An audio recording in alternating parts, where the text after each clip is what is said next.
Hello, I'm Brandon Corn out here at Pinedale, Wyoming. Here's a quick look at what we do at the shop.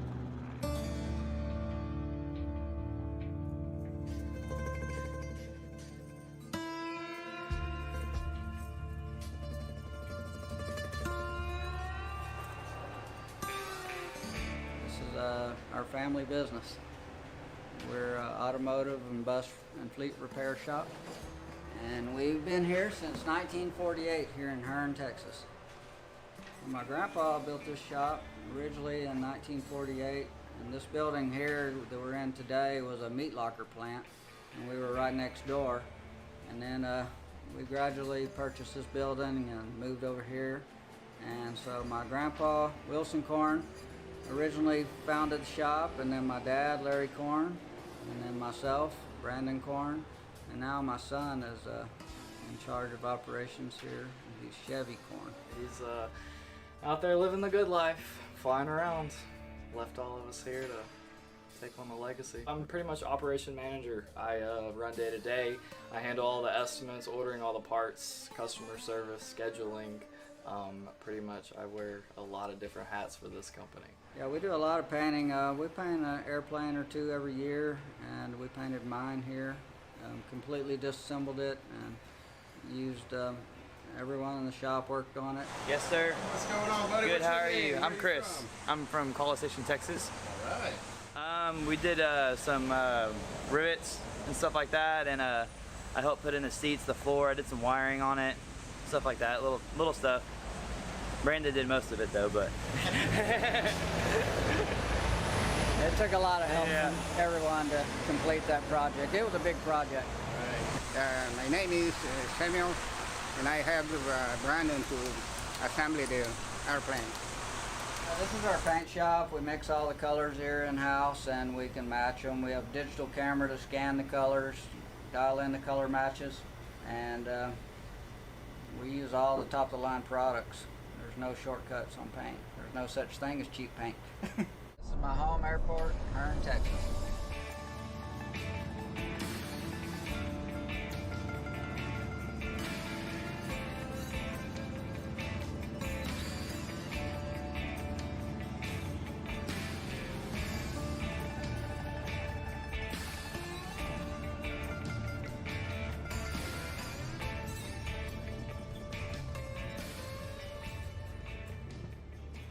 Collision Center. Hello? Yeah. Yeah. What are you up to today? Just in the shop screwing around. Hey, you want to do me a favor? You got your airplane back, didn't you? Yeah. What's up? Hey, could you fly down to Oglala and pick up some parts that are at the airport? Yeah, that's fine. Are you out in the hayfield? Yes, sir. I'm just south of town in the hayfield. Okay. South of the airport. Yeah, I'll run down there and grab them. Just shoot me a pin where you're at, and we'll drop them off here in a little bit. It's pretty smooth up on the high ground, but it's just a spring and a couple air filters for a tractor. All right. Should be able to get that in the cub. Yeah, I would think so. All right. Perfect. We'll see you here in a little bit. Appreciate it. All right. You bet. Bye. Bye. All right, let's go get these parts.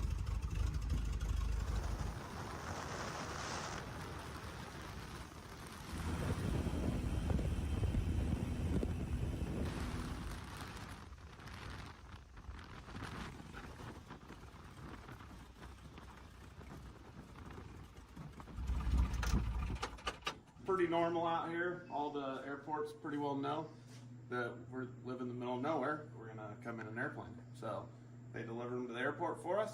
Here's Scott's parts. He said it was just a couple little parts, not much to it. And Jesus, he lied to us. The spring weighs 30 pounds. All right, good to go. Off to the hayfield.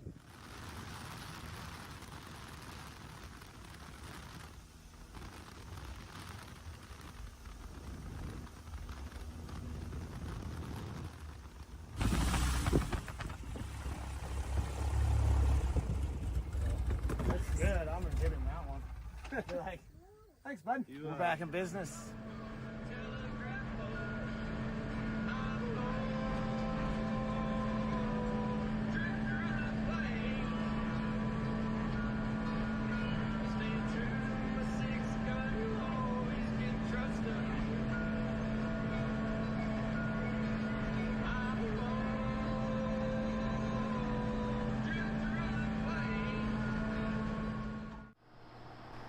Doing STOL competitions is new to me, and I figured out at my first competition that hitting a spot was a new challenge.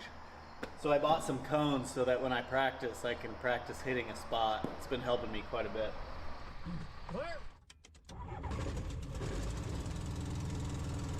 Good morning, I'm Pat McAteer from Lincoln, Nebraska. This is my good buddy Joel Rourke. I just started competing in National STOL this summer. I got a Rans S7 here, and my buddy Joel just bought a Rans S7. My airplane's gonna get the flap handle relocated and a leading edge cuff to try and help it fly slower. Joel's airplane already has those upgrades, and his plane is down in Kansas, so this morning he's gonna fly my airplane down there, leave it, and fly his airplane home. Joel is a soon-to-be National STOL competitor, right? Yes, sir. Yeah. You gonna make Texas? That's a great question.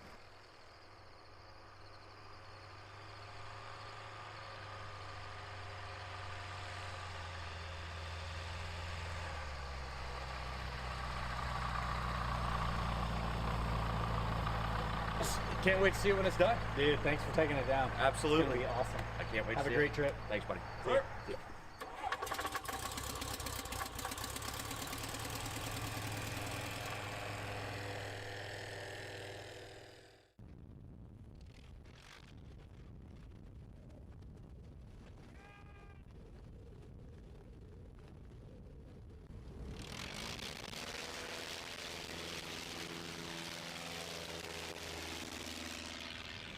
Eddie Sanchez here from Willis, Texas. Flying Devil Girl 2 today. Had a great day of practice. I think I might get out and get some more practice in because I really need it. But since I've flown last, we've added some slats on this thing, so I need the practice trying to get better. But otherwise, it went really well. The engine's running well and the airplane's performing well, just like I expected. And we'll see how it goes tomorrow, but I think with these slats, I'm definitely landing a lot shorter than I used to. I'm able to get it a lot slower. Who's your biggest competition out here? Dan Reynolds, of course. There's no way I can beat Dan Reynolds unless he scratches 3 times in a row. But he's going to be a tough one to beat. Colin and he's running in that Legend Cub. They put a new wing on that one, so that's going to be a tough airplane to beat also. So I don't know how I'm going to do actually against Colin, but I know I'm not going to beat Dan. And anybody you want to say hello to? Anybody you want to thank back home? Just everybody at home. They're watching. All my family's watching at home, so they're excited to see all this stuff. They're great fans. They love supporting Sherry and I coming out to these competitions, and we love coming here. So it's great. I am Luke Spohr. I am from Sulphur Springs, Texas, here actually, and I am flying the Legend Cub MOAC. How does it feel to have National STOL here at your home airport? Feels good. It's nice to have it at home, familiar with the area, the runways, the airport. Who's your biggest competition out here this weekend? Brian Steck. It's always me and Brian Steck. Brian Shirley, he's getting really good, so he'll probably be a little bit of competition, but it's usually me and Steck are fighting for first and second place. Hi, I'm Dan Reynolds from the Yukon Territory in Canada, and this is my custom designed Chinook Valdez Special. Practice was good. It's practice. Can't never get too much of it. You know, you always try to do better, so yeah, it went pretty good. Who do you think is your biggest competition out here this weekend? It's a good question because I'm up against people that I haven't flown against before, so I really don't know. The most likely is Eddie and Justin. Justin has some issues. I'm really hoping that he gets them sorted out. I saw there's another little Chinook out here, right? Yeah, nice to see it out here, and they're having a blast. And I'm watching him, and he's doing good. You know, just trying to get that thing dialed in so it flies right and tweaked, and then I'd say he's doing really good. I would like to thank all the volunteers, all the sponsors, everybody that makes this happen has made it happen, because this is such a great event. Without that, it's not going to happen either, even if you try to make it happen. And of course my family back home that support me and let me come down here and have some fun with you guys. My name is Brian Steck. I'm from Mineola, Texas, about 45 minutes south of here, flying the American Legend MOAC, the 2020 model. It's got the Titan 370 engine, shock monster shocks, struts. So how's practice out there? It's good. You know, I just wanted to get out one more time in this little different wind, a little different conditions, and I hadn't got to fly with Colin out there yet. There's going to be some pretty stiff competition here this time, so Nervous? No. Anxious? Yeah. It's really, really close. I think I'm behind in the points for the season by 5 points right now. Got a little work to do. Of course, you know Luke's always talking smack. He asked me if I was nervous. Awesome, man. Well, good luck out there. Fly safe. Thanks a lot. It's good to see you. A bunch of us came in early. We were like, hey, let's go down to Kitty Hawk. Mr. Bill, Brandon, JB, and me, and Ed. We cruised down the coast, dude, at like 120, 500 foot right at the minimums and waving at everyone. It was so cool. We landed at Kitty Hawk, which is, the first flight. Landed there, went around, got to see the Wright brothers plane, the field that they landed it in.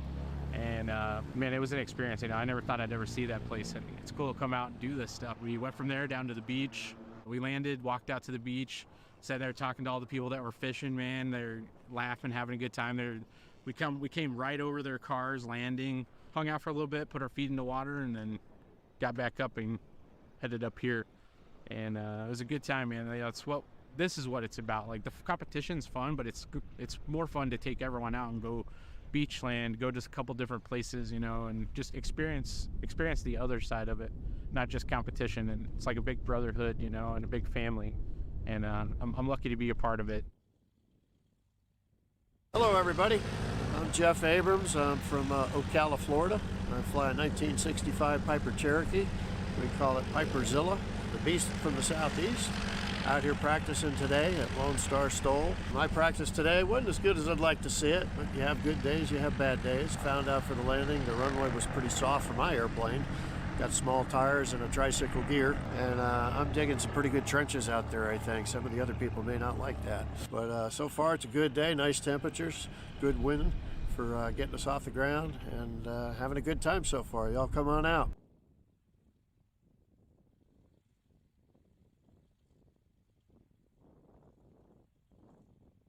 So my name is Lexi Duncan. I am the official line boss of the National STOL Series. I have no idea how I worked my way into that title, but been here the whole season, so here we are.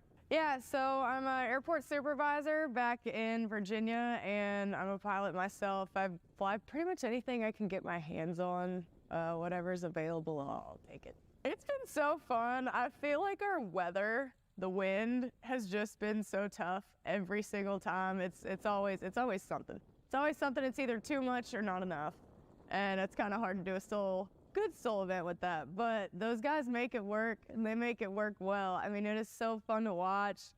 I love the rivalries. Those always give me a good time out on the line, and being on the line. I mean, I got the best seat in the house, so it's good. It's awesome. For me, if I'm pulling them up to the line, I'm looking at their mains and making sure nobody's getting too far back or too far forward, not giving up a foot or not cheating a foot. Sometimes they try. No, I'm just kidding. But, making sure they get up on the line spot on so that all the scoring's fair for everybody. And same thing when they land, making sure they're not landing before the line. If they're on it, great for them. But I'm calling it good, or I'm calling it a scratch, or I'm saying I don't know. Because sometimes those guys, I mean, they have so much skill in them, they'll land right on it. And sometimes I'm just sitting there and I'm like, I have no idea what's going on. Oh, they hate it so much. And I mean, I take it personally. I hate to see my favorite people scratch, and they do it, and it happens, and it's so painful. It's so painful to see. I hate doing it. But, they get just as excited when they have a good landing, so I think it all balances out. It's okay. The first thing that comes to my mind is 3 weeks ago, Jeff Pohl in Minnesota just kept hitting stuff. Because, he puts all this stuff on his airplane, and he doesn't know the size of it. He hits cones, he hits flags, he just, he does it all. And that probably made me laugh the most out of anything that's gone on. Swamp STOL overall was just chaotic because it was so muddy. It was so muddy. That sticks out in my mind. It's always something. We either got mud, dust, sun, too much sun, anything. But yeah, Jeff Pohl, he'll give you a good laugh. Fan favorites, easily the Jeff Pohl and Micah Lindstrom rivalry. That always gets everybody. Colin Kaniva, definitely a crowd favorite. Steve. We can't miss Steve. Hal. I mean, shoot. There's so many good ones. Brian's one of my favorites. Rick Boardman has been killing it. I mean, the the way he put out an aisle, that was awesome. That was so awesome to see. So consistent, so awesome. I mean, he just makes it look so Yeah. Oh, he makes it look so easy. I mean, he flies that Carbon Cub like it's nothing. But, yeah, I mean, I'd say everybody's favorite's probably Steve just because of what he can do. But he's so humble and so awesome. It's great.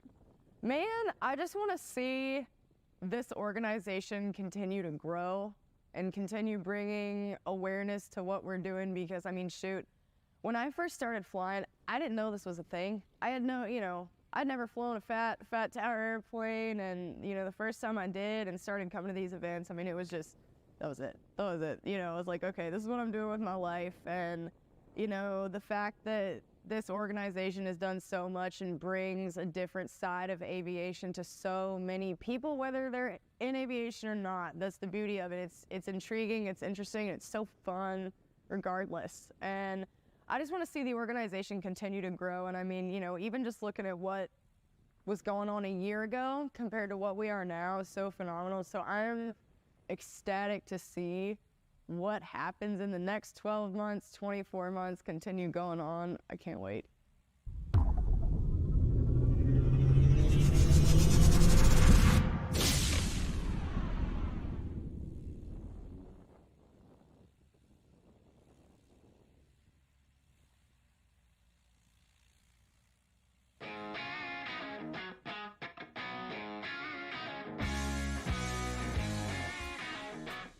Welcome to Sulphur Springs, Texas, where it's time to bring a truly epic season of National STOL to a close.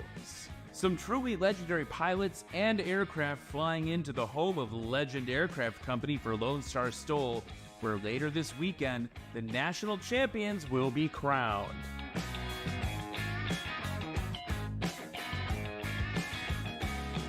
We're deep in the heart of Texas, where bush planes are born and where STOL conquerors are forged.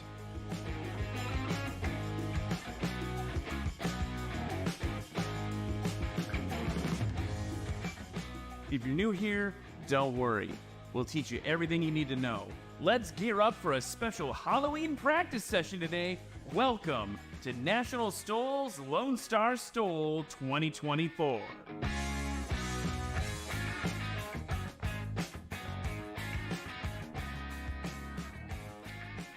And good morning, Av Geeks and Stol Freaks. My name is Ryan Dabrowski. I'm joined by the wonderful Cam Walton. And we are excited to bring a special pre-competition morning practice to you right now.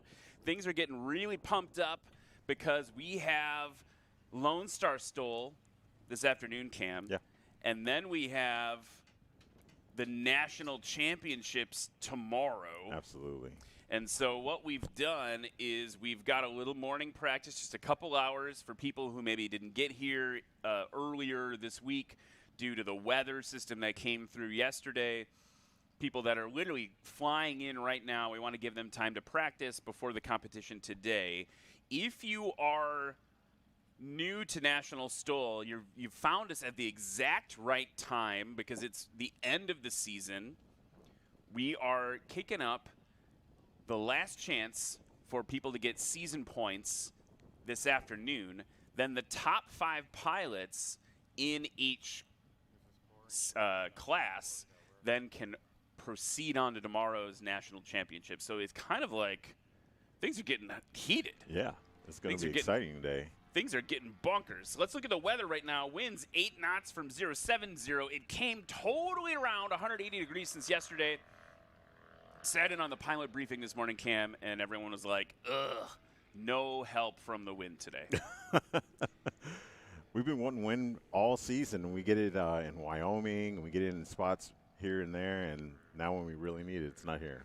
Yeah, we want a little wind for those short takeoffs and landings. You might be wondering, if you're new here, you might be wondering how STOL works. We can explain that to you in just a second.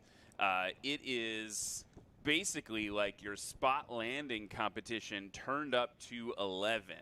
So Cam and I will do our best to teach you about it as we go along the way. Again, we're coming at you live right now from Sulphur Springs Municipal Airport in Sulphur Springs, Texas for the wonderful and exciting Lonestar STOL Competition today. We're going to be competing on runway 01. And if you're following along in iFly EFB or another electronic EFB app, or maybe you've got a paper sectional. Do you still use paper sectionals? I mean, occasionally. Yeah? Every once in a while. Yeah? I mean, yeah. I mean, I don't know. It's good to brush up on those skills. Here's the problem. The shipping now is so much to ship like a piece of paper over to you because no one keeps them in stock anymore. We're at Kilo Sierra Lima Romeo. KSLR is the airport we're at right now. We've got a green flag hoisted there above the broadcast trailer, which means we are ready to kick off practice. Let's go.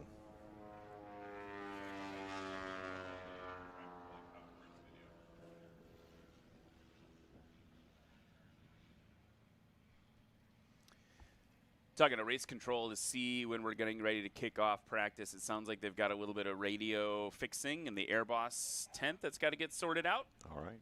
And the Airbosses up there looking beautiful as ever. Right above us. Yep, right above us on the trailer. And so Cam and I are in that little window. I don't know if you can see us waving. And then the Airbosses up there, they are in charge of safety. They're in charge of keeping everyone separated, making sure that no one's doing anything unsafe in the traffic pattern. And look at off in the distance there, Cam. We've got a husky playing in the grass over there. Yeah, it looks like Brad Crawford has made it in. And what I noticed as he came in was there was a lot of crosswind correction. Oh, yeah. He had that right wing down pretty aggressively to correct for the crosswind. And, yeah, that's going to be working against us today. Yeah, you can look at the flags right now. We do seem to have a direct crosswind, if not a very extreme right quartering crosswind. Yeah, I don't know if it's fully moved to tailwind. We had that in Nashville, and we had that in Hartford, I think. Yep. We've done a lot of runway changes. A lot of switching, yeah. So gearing things up, getting ready to go, working out the radios. Let me just paint the picture for everyone at home. The way that this works, and you can see there's Brad Crawford taxiing in his Husky. He's going to come right past the booth here. Usually a good waiver. Hey, what's going on? Oh, he did. Yeah, he waved at us. Yeah, there we go. There we what's go. up, Brad? I like that. Oh, he's got now the angry Husky on the back. That's new, right? That's a new addition. And if I'm not mistaken, if you're shopping for an aircraft, you can.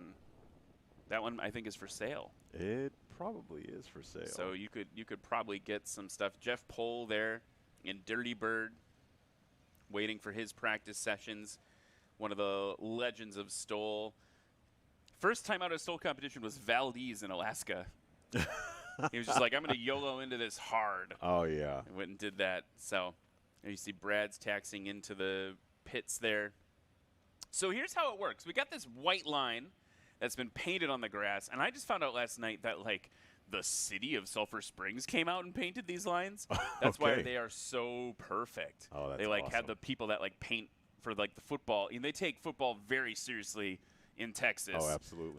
So they came out and painted these lines for us. So the line there, imagine that's the the beginning of a sandbar in a river.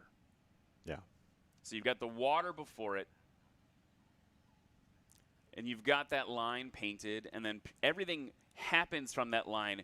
It's a sandbar. We're trying to land on a sandbar. We're simulating that backcountry experience. Let's learn a little bit more about that right now.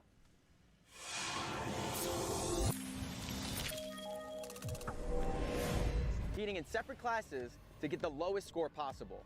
As you see behind me, we have the start-finish line, so let's start with the takeoff. This runway is marked with a start-finish line, and as a competitor parks their main gear on the line, they apply power and position their aircraft to get off the ground as soon as possible. Once their main gear leaves the ground, a line judge will mark their takeoff score using the measuring line along the side. This score will be added to the pilot's landing score on this heat. The landing is in two parts.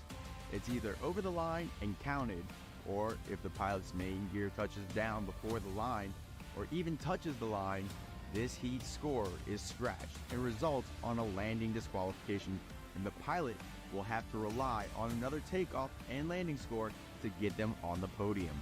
A quick look at our aircraft shows we have two types of landing gear, tricycle and tail draggers. On the tail dragger aircraft, the score is marked from the two main wheels toward the front of the airplane. And for tricycle landing gear, the score is marked by the two main gear in the rear of the aircraft. It's a fierce competition out here, but at the end of the day, it's all about building better and safer pilots in the skies. It's a great day for STOL competition. Let's get it started. So that's how it works, and we're going to see it work right now. Here's Jeff Pohl in his first run of practice in the Dirty Bird 00. Kind of setting the tone for the day. A little bit over 150 feet. Chuck Olmsted now on the line. You know, these lines look like e-STOL, in fact. Yeah, they're like that perfect. They look like digital. Chuck Olmsted's in a 2021 American Legend aircraft AL-18. It's basically a Super Cub clone, but they're a little bit more comfortable. I was poking around one of the Legend aircraft Cubs, and they're a bit wider. They're about 3 inches wider in the cockpit. There's Chuck Olmsted getting off right around the same place that Jeff Pohl did. He won't be competing against Jeff Pohl, but it's kind of an interesting observation. Here comes Brent Womack in the Rands S20 from Denton, Texas.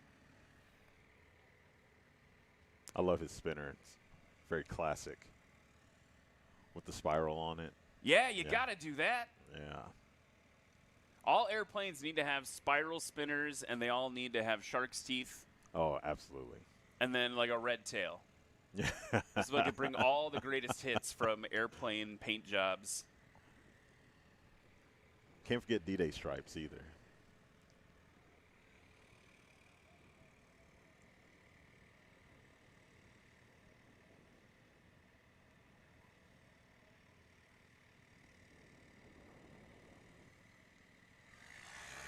All right, race control telling us that the air bosses are working on the ramp. We got Brent Womack taking off in almost about the same distance as everybody else so far this morning. Yeah, it felt like he pulled a little early.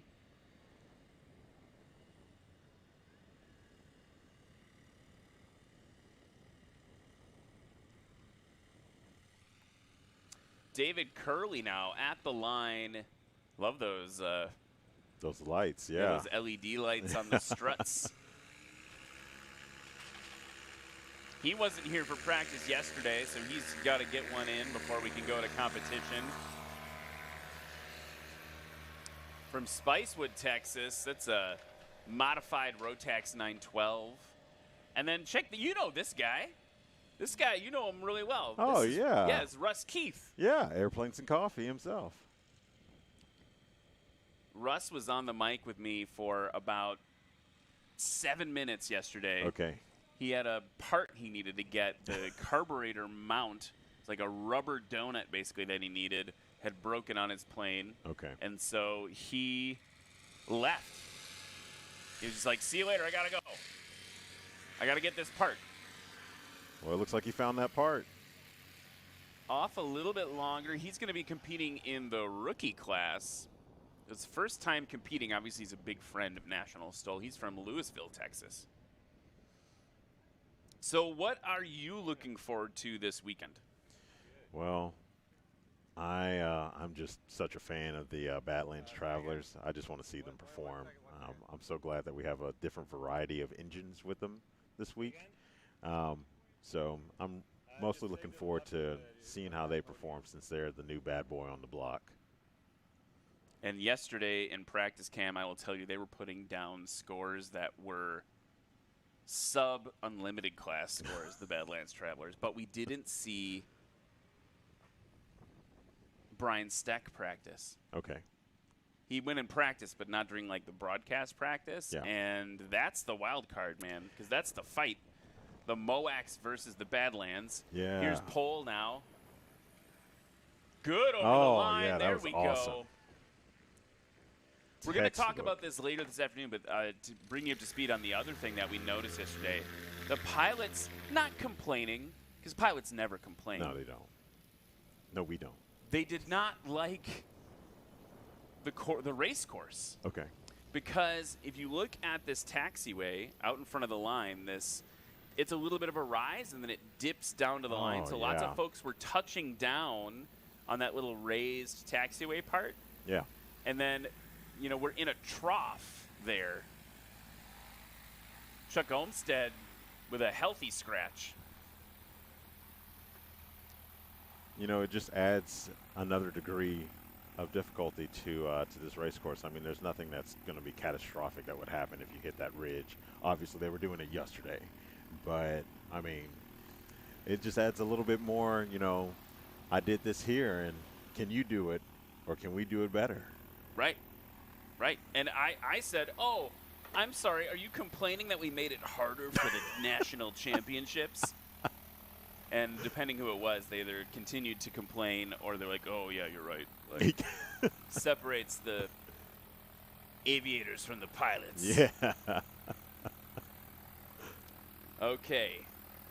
This should be David Curley. All right. Mr. Light Struts. Disco Struts. Discos. No, it's not. It's Brent Womack who's scratched. Things don't happen in a specific order during practice this morning. Normally we kind of run through. We have a thing. And I got a little ahead in my remembering of the pattern. Oh, it's all good. So that was Brent Womack scratching it up. So then this should be Disco Struts. All right. AKA Grasshopper. That is the official name of this aircraft.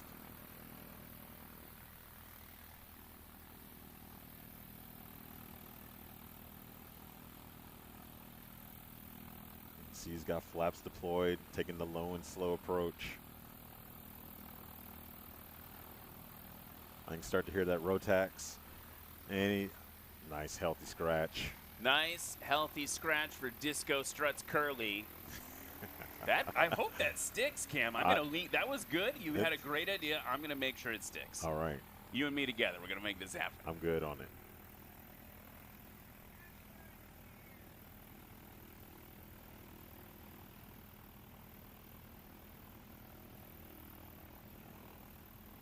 And next up we have Russ Keith on approach.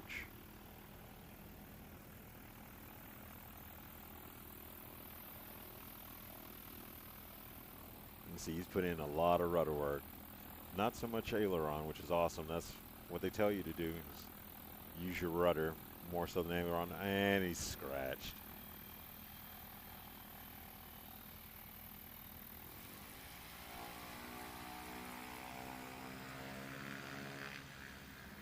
All right, so that's going to do it for that round. We're going to have them taxi back to the start-finish line.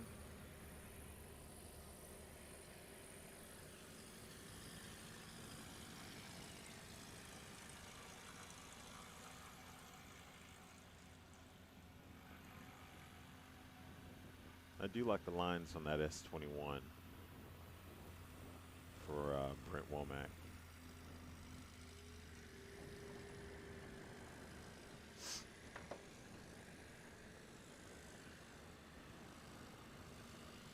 So this is, I mean, I was joking about the pilots talking about how the race course is difficult. Let's talk about it. We already have a non-standard course where you got that little bit of a hill right before it. That can happen in standard backcountry. Jeff Cole took my breath away, made my brain stop working there as he gets that airplane going.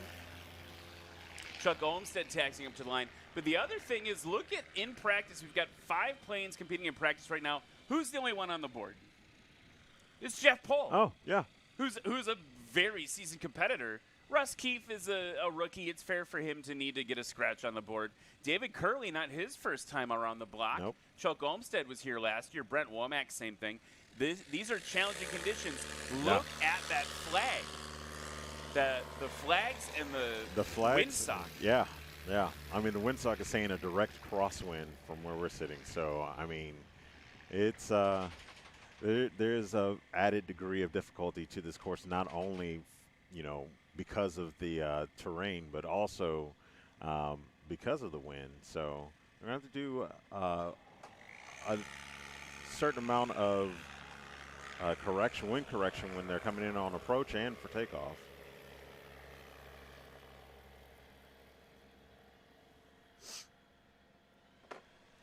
You can hear my distracted. I see airplanes and I just want to start staring. Squirrel. Ooh. Airplane. That's me.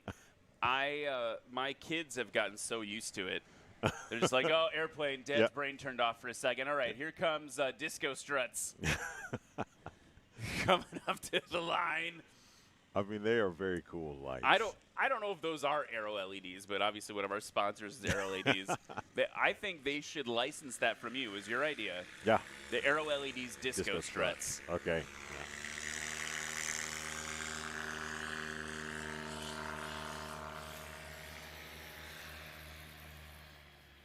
Yeah, look at how perfect those lines are painted. It does look like E-Stol. We're going to talk about E-Stol a little bit later today. It's something Cam, in particular, spends a lot of time doing. That's, again, the Parks and Recs department came out. Sulphur Springs Parks and Recs department came out and painted those. All right, full city Russ effort. Keith. The second Chinook in the competition. There's 2 of them. I think those airplanes are so cool. Yeah. You can see the crossman pushing him out to the left. That's kind of like a classic thing. When you take off, you can see it just kind of like pushing him sideways there. Jeff Pohl now on short final. And he's crabbing into the wind right now. And people think a lot about airplanes. If you're into airplanes, what you got to kind of think about is it's basically an airboat. Yeah. Or like a boat in the air. Yeah, there are currents, invisible currents that are running against and around the aircraft. So Jeff's going to get it straightened out now in a minute here. It's hard for us to tell in that camera view. Should be straightened out by now. There he goes. Yeah. Good over the line. Gave up about 30 feet. Yeah. So he didn't practice yesterday. Putting down. He's fighting against the Huskies, right? He's fighting against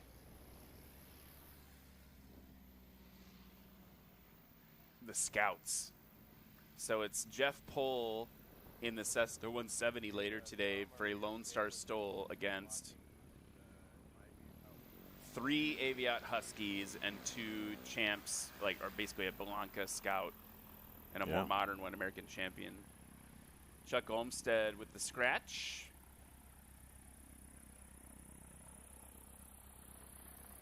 And it's just practice. I mean, he's getting it dialed in. That's very kind of you. We should be more ruthless.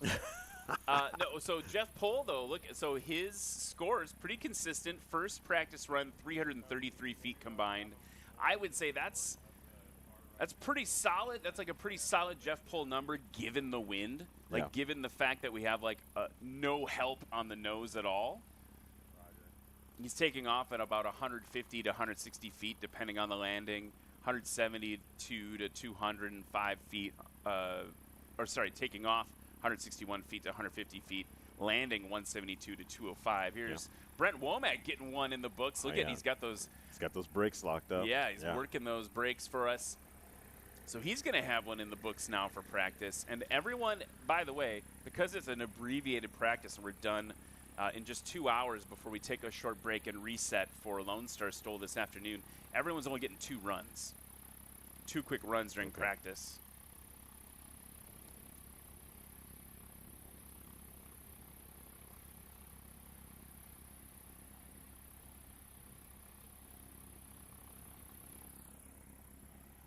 David Curley bringing it in the Grasshopper, a.k.a. Disco Struts. You hear him working the throttle. Nice. And, yeah, all right. Do we need to write a Disco Struts song? I think there's one in the works already. His name's Disco Struts. Disco Struts. That's just what I could. You're not far off.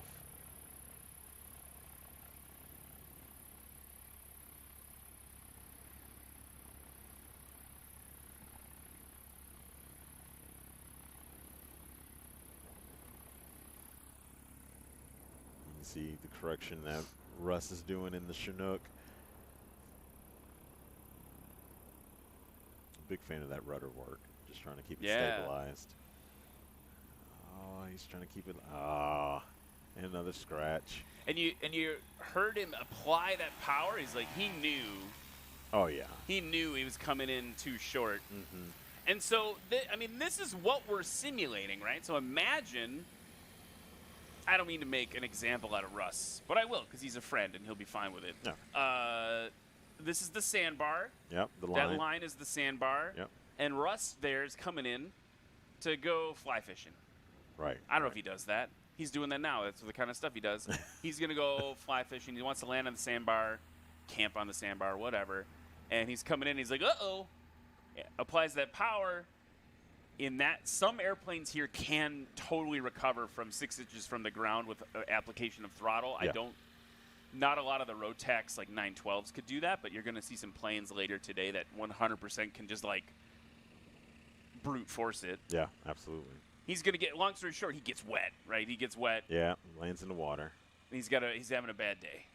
That's what we're simulating here. I used to talk about it being like a carrier landing. Yeah. You don't want to land short of the aircraft carrier. Ooh, yeah. Bad news bears. Bad news bears. We've seen videos of that. The other thing that you'll see, and hopefully won't see today, but honestly, with a crosswind, it is a little more possible. I don't know if you saw the footage yet. Yesterday, we did have a nose over. Oh. One of our rookies did nose over, banged up a prop. We're working on the community is so amazing in National STOL. Yeah. All the pilots are last night around the dinner table were like, wait, okay, I think I have a prop that'll fit your plane. If we fly, a faster airplane to where it is, grab it and bring it home here for you. We can get it swapped on there for you.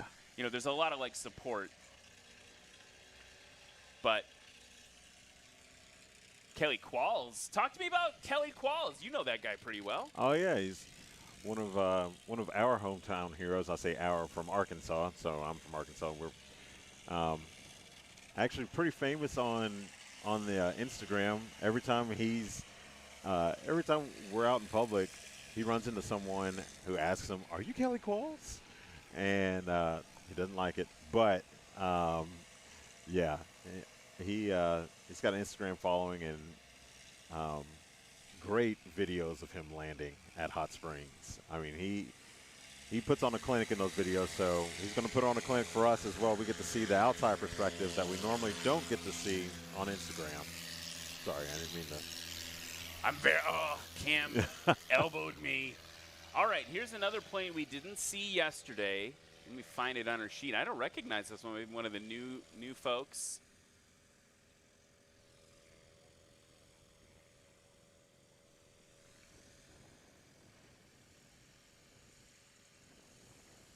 This is Paul Rogers from Collegedale, Tennessee. Oh, you know what? I remember Paul now. No, he was just in Nashville. Okay. Paul Rogers, Paul Trigger Rogers, look at him taking a bite out of crime with that thing. All right. Flew the A6E Intruder, which is one of my favorite. I think it might be my favorite jet. I guess you can call it a warbird now, right? Yeah, The Prowlers are done. Are they done? The Prowlers are about to be done? Prowlers are done. Yeah. Yeah, Prowlers are done. So, retired naval aviator, primarily flew the A6, separately flies the 737, 18,000 flight hours.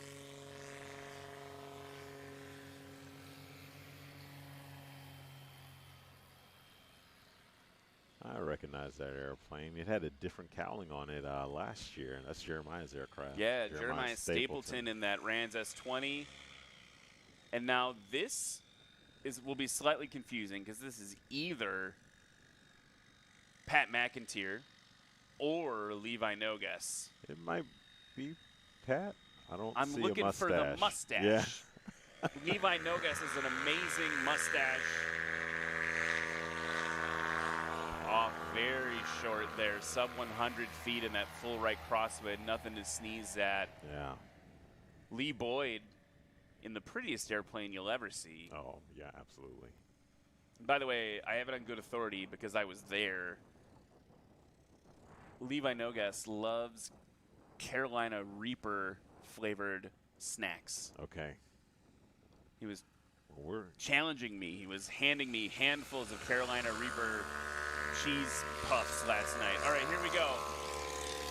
Lee Boyd, sub 125. Got a couple people. Oh, no, I'm just hearing my ears. We got an interview from the pits. Let's go to Brennan Thomas and Jeff Pohl. Thanks, Ryan. Jeff, you and Jerry Clemens have been neck and neck all season, battling it out. What's it going to take for you to get the win here today in the main event? Well, even if Jerry didn't fly at all, I don't know if I have enough points. Jerry's been killing it all season. I've only made a few competitions, so pretty much I'm here just to give him a little challenge. I know he's got it for this season. I'm happy for him. He's flown really awesome. So awesome. Well, thank you so much, Jeff. Back to you, Ryan. Can't wait to see Jeff fly against Jerry. It's been a grudge match that we have enjoyed all season. Kelly Qualls doing some slipping on the way in. I mean, he's a fan of it. Once again, putting on a clinic for us like he does on his Instagram channel. Ooh. He dropped that in. It was a scratch. It was right on the line, which you can't do, but You got to be a little bit further, but we could hear from here the, The stall stall. warning horn going boop, boop, boop, boop. And he was like, I'm riding this thing in. Yeah, Kelly Qualls, amazing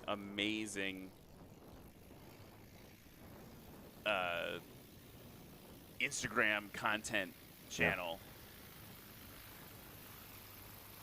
also another photographer for National STOL.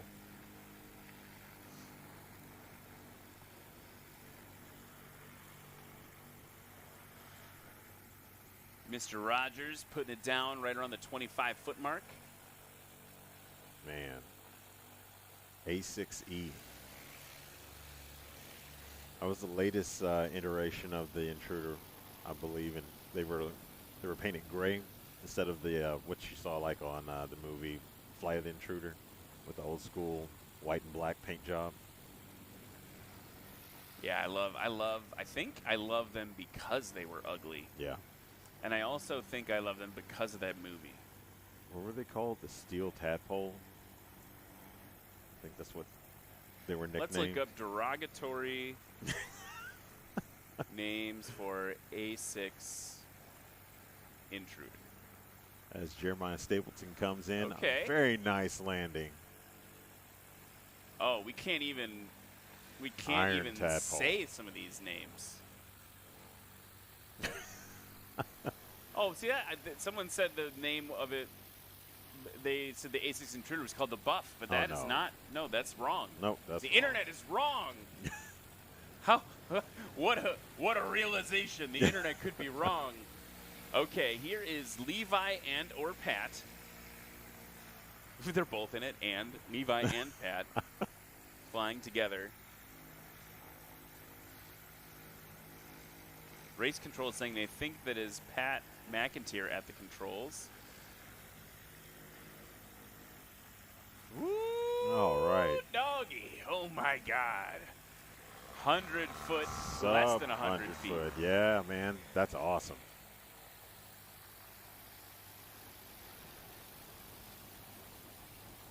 It's funny to see that aircraft now compared to his very first competition. I can't remember where it was, but I do remember how it looked and me being like, okay, yeah. And now it's complete beast mode. Yeah, it's done a lot of modifications to it. Lee Boyd now on camera, working that crosswind, getting that right wing down, keeping it straight with the rudder, piloting 101. Got to hold it off over that little taxiway hump. Now he's got. Ooh. Oh, that's going to be a scratch, yeah. I think. Yeah, Lexi. Right on headline the judge, line. Lexi Duncan.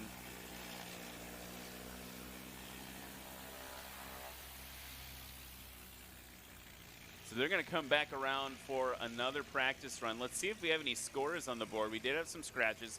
Kelly Qualls would have been pretty competitive right around the 306 mark combined, but DQ'd. Jeremiah's on the board, 253 All right. combined.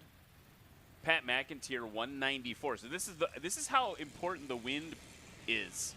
Pat McIntyre is normally in the like sub 50 foot place, like 50-ish feet takeoffs, kind of reliably, and he's got nine. Also, when's the last time you saw that 97-foot takeoff with a 97-foot landing? Yeah, that's. Oh wait, there's Pat. Right Oh, it is. I know, guys, at the controls. Pat just walked up and he's like, "Hey guys, you're talking about the wrong dude. Well, it's not our fault. You made it confusing. Maybe we should put a different number on the thing." Levi Nogas with 97 feet and 97 feet. I thought I saw the mustache. I thought I did. Oh, well, no, I thought I did. There it is. You can tell it's Okay. Levi. Look, he just pointed at us. Yeah, Levi's at the controls there. We're gonna nickname him the Carolina Reaper. He's not from Carolina. He's from Texas. But like, he's. I'm gonna have to do this challenge with him. Pat's playing for a couple comps and having a lot of fun with it. All right, Kelly Qualls off for his second run of practice here at Lonestar STOL. Yep. Somewhere around 150, maybe. Oh no, there was an aircraft blocking my view.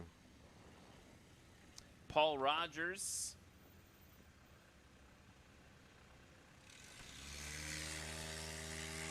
Call sign Trigger.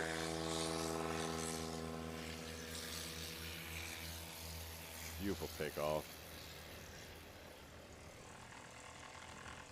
Jeremiah Stapleton. Kelly had a 110 takeoff. I was completely wrong.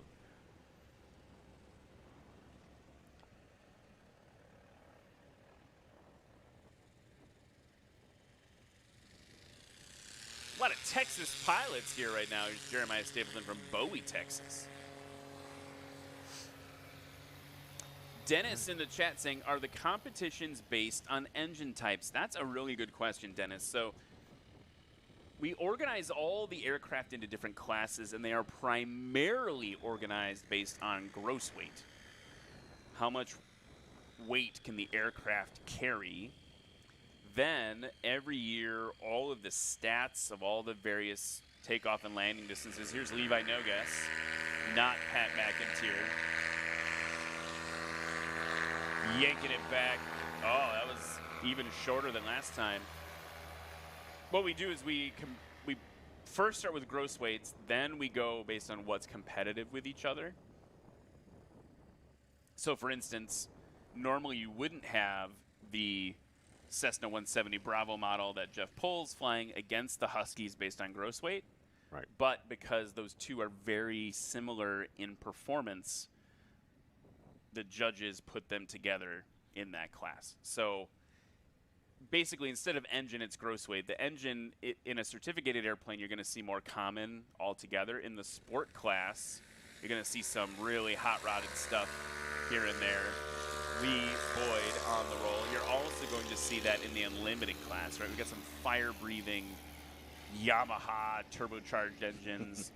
We've got stuff, you know, taking hits of nitrous. Like, we got, there's a lot of stuff happening here, but primarily, again, just to, like, say it for a fifth time, it's gross weights. That's a great question, Dennis. Thank you for that. Dennis is actually a Microsoft Flight Simulator Fox 2 pilot. That's cool. Does Dennis compete in E-STOL? Dennis, if you don't compete in E-STOL, you should. Here's Kelly Qualls now. Look at that, slipping it like he means it. Oh, yeah. Directly pointing at the camera for a second.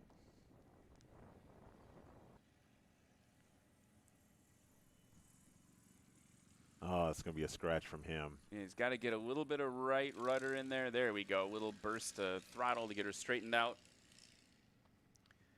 Some other folks to say hi to in the chat. Ray Powell, our old friend from Berwick upon Tweed in the UK, always tuning in for these. Ray, so great to have you. Katrina. Hey. What's up, Ryan Katrina? and Cam extra stole for us to enjoy. You and me, we're extra stole. I like that. Stole. Heather and Peter Root.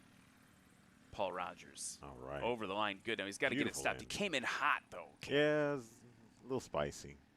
He's not going to be happy with that number. Heather and Peter Root are in the chat. Morning from Oklahoma. Hello. Also hi to Jessica Riffle. Jonah is in the chat from Alaska. Runt's Garage is here. Just got delivered meats and cheeses. Oh, yes. Oh, I need to read it. Oh, it said the cheese says your superpower is blank, and then it's checked flying. Yes. That is very kind. Oh, hello from the whole family. Your superpower is flying. That was Angela Douglas from Pinedale, Wyoming. Big scratch, big rodeo scratch for Jeremiah Stapleton. That one's going to shake him up a little bit.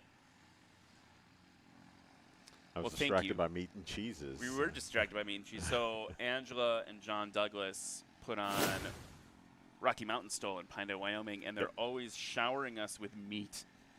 And cheese. And- Or well, and actually, this this is the first time time I've had cheese. Well, look at that replay there. Buck and Bronco for Jeremiah Stapleton. Levi Nogas in Pat's plane. Going to be a little short. Just a little bit. So the question, Cam, is do you want roadkill or teriyaki? Ooh. I mean, roadkill is pulling at my heartstrings. Yeah, roadkill's a cornucopia of meats: elk, venison, pork, duck, and rabbit. All right. Or do you just want beef? I'll do the roadkill. All That right, just sounds- Cam's in for the roadkill. I'm stuck with teriyaki. And then the cheeses are the same. Your superpower can be flying. All right, that's fine. Lee Boyd holding it off with All some right. throttle.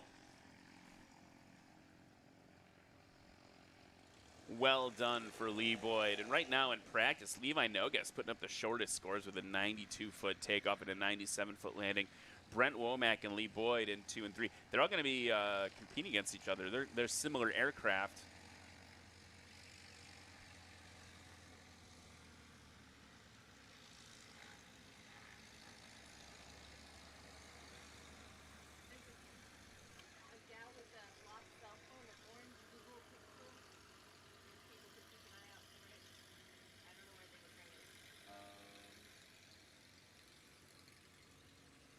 I will figure out.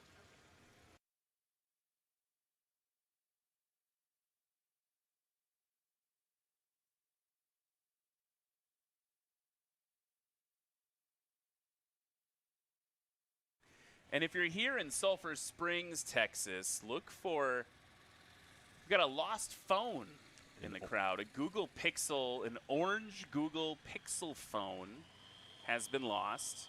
If you see that phone anywhere, you can bring it to the broadcast trailer. It's the white trailer that says National Stole on the side. Come to the side door with that phone if you find it. We appreciate your help with that. We got some cool planes doing cool plane things there in the pits right now. Cool plane things.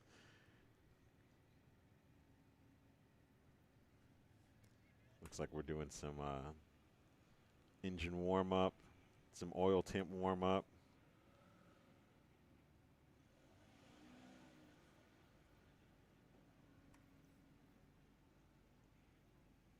Looks like we might have Got the at least Tony Sanchez yep, Tony coming Sanchez, and we got a MOAC coming up in front of in. him. Luke Spohr, I'm guessing, if it's the green MOAC coming around. Alrighty. Jeremiah getting things powered down there.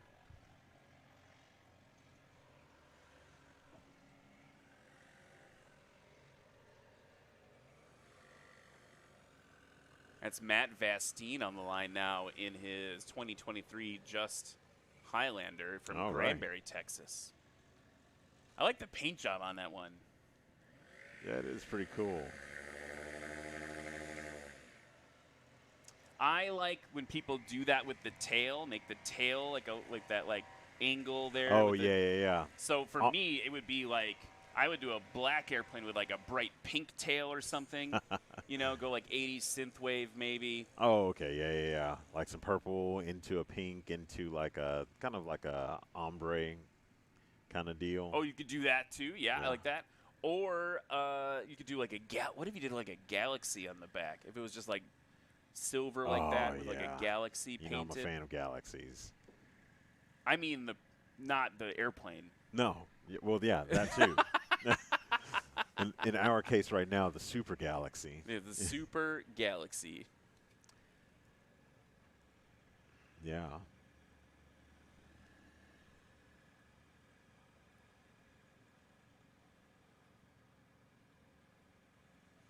So Matt Vastine waiting for the air boss to say, "Go get him, Tiger."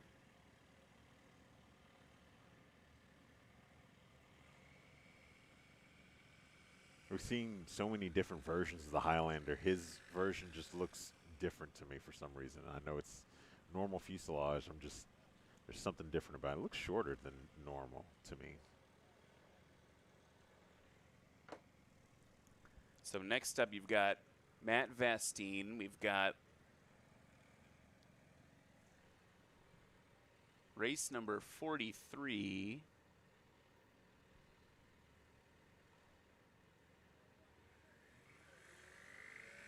Colin Kaniva. All right. Making us an interesting sound. Yeah. I mean. And then the throttle back, I was like, oh, where'd it go? But he's still flying. So this is Colin Kaniva in beast mode, one of the legend aircraft MOACs. MOAC.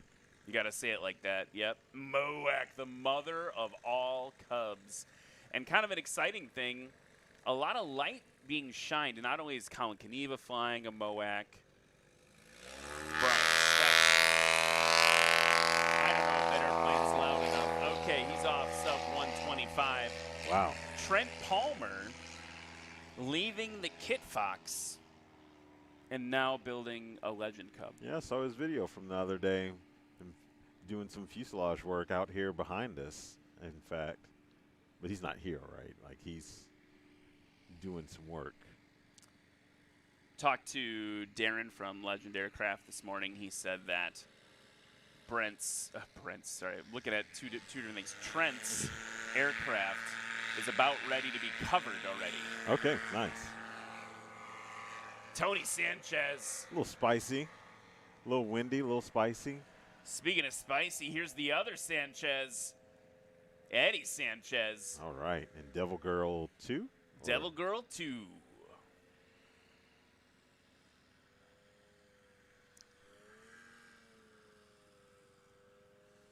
So we were talking about like how the airplanes are put together. This airplane competes in the sport class.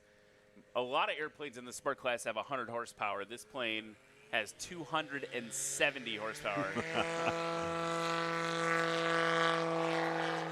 That was incredibly short. I think if he would have waited just like half a second longer, he would have taken off even shorter. The plane looked like it was like kind of ready to fly. Yeah. Pulled back, and it did not do its thing. David Curley now in the Grasshopper. Mr. Race number 11, Disco Struts. It's time for Disco Struts. Disco Struts.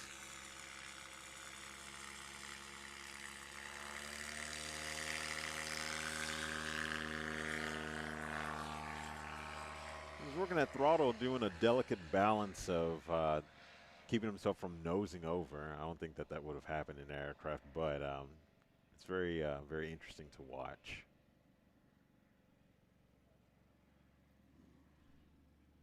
Some other folks that we can say hi to in the chat. Clayton Starwalt's here. Greetings, Clayton. Always kind of poking in these chats. Good to see a friendly face, a friendly name. Wade Faulkner, good morning from Alabama. Ira Walker, we got to meet at Pinedale. Yeah, what's going on, Ira? Morning from Wyoming, great to see you. Had a great conversation with him. Listen to that engine, Matt Vastine. Woo. Oh, yeah. people are kind of figuring it out. They don't have the headwind to be gentle. Yeah. You've got to kind of like aim and plop. I appreciate that. Yes. I need a little more coffee still, Cam. Aim and plop. That's what we're calling it. That's the technical term. I do like that because that's what it is. These aren't your greasy butter, margarine, oleo type landings. Like these are just purposeful, trying to get it down, slamming it down, and showing us what that landing gear can handle. Nice, Colin. You could hear Lexi on the line cheering for him too. She's like, "That was a good one." I love that. We don't. I mean, we do talk about her kind of a lot, but Lexi Duncan, our headline judge, right there. She's the one that calls all the scratches. She's got the blue flag, the checkered flag. She's also really integral to safety. Yeah. Making sure everyone out there is being as safe as possible, making sure the pilots are being safe as possible. She can talk to the air bosses if there's an issue that she sees that they can't see because she's got a different perspective. So huge, huge celebrity. People are calling her the celebrity line judge, Lexi Duncan. She's out there. Takes his job so seriously and absolutely a blast. Look at Tony getting deep into the alpha. Yeah. Too short, though. Going to be a scratch. That was like behind the power curve times 10. And you saw the speed. We just don't have the headwind to slow us down. Yeah. Let's see. Who else we have in the chat here? We got John Jernigan. He's going to fly in today, but the weather isn't great for my aircraft. And I'm looking at the little picture here. I'm wondering, is that a Challenger? Or like what were those airplanes called? Cedar Rapids somethings? I'll look it up. Anyway, sorry about that, John, but hope you can enjoy it on the live stream. And we've got Eddie Sanchez. Ooh, yeah. That nice little goose of thrust at the very end. We got a lot of fun little terms today. A little goose of thrust. A little aim and plop. Yeah. Disco struts. That's what we're doing here at National STOL. Who else is in the chat? John Can't Fly is playing in. I've seen that plane before. Quad City? John, what's your airplane that you can't fly in here in the chat? Tell us what it is. Also, Jay Urish is here, Wolf Pilot, cheering for Russ Keith earlier. Here comes Disco Struts. Nice. Oh, yeah.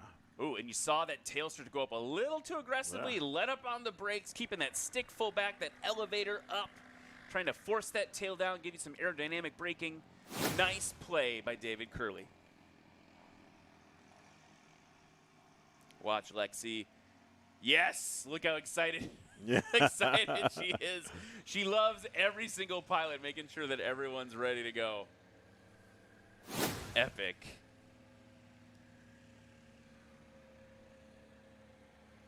Got everybody taxiing by, lining back up for their second runs.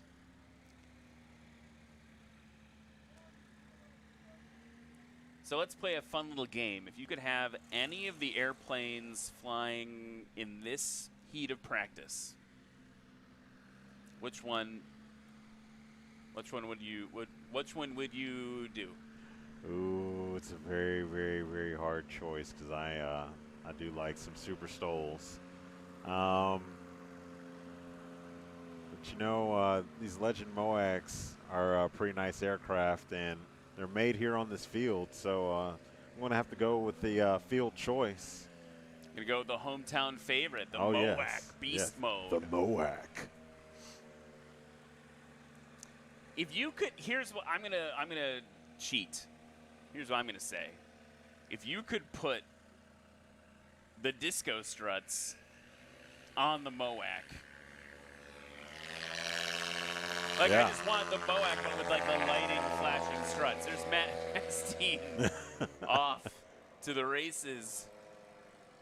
Colin Kaniva in beast mode. Race number 43.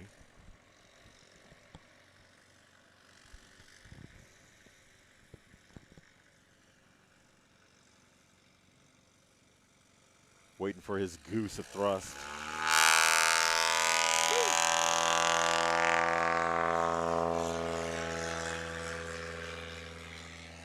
I mean, even the loudness of the engines is higher. Yeah.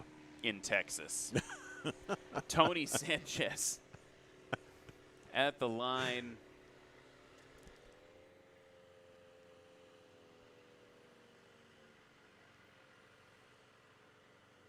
That's a 2014 Just Aircraft Super STOL. Brought it over from Montgomery, Texas.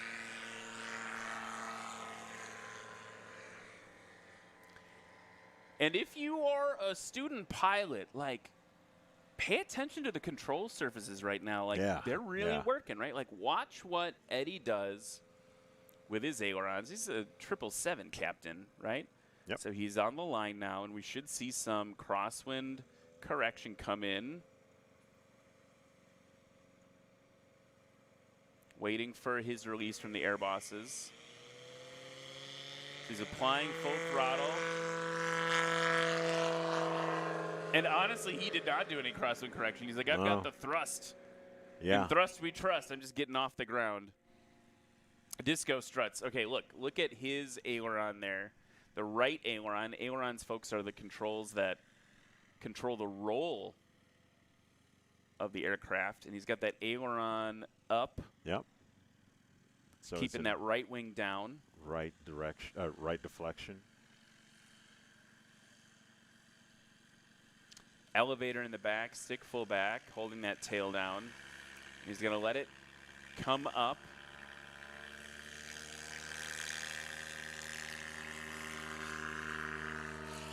Oh, he could have pulled a little harder. He could have pulled a little harder and sooner, I think. Yeah, he's pulling pretty hard, but yeah, I agree with you. He didn't choose what Eddie was doing, nosing into the wind.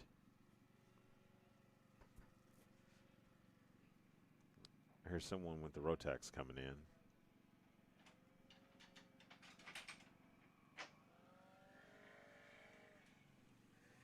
Matt Vastine. All right.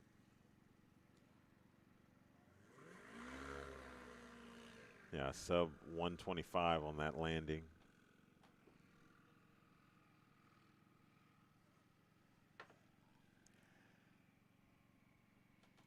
If you are liking what you're seeing today, there's a couple things you can do. One, nationalstol.com/vote. Which, by the way, I hope you've also made plans to vote. Because, like, an election's happening. Yeah. You can practice voting, nationalstol.com/vote. Here's Colin Knievel. Oh, not enough power. Oh. You could hear him fire that thing up. He was burning all the dinosaurs and just not enough to get it over the line.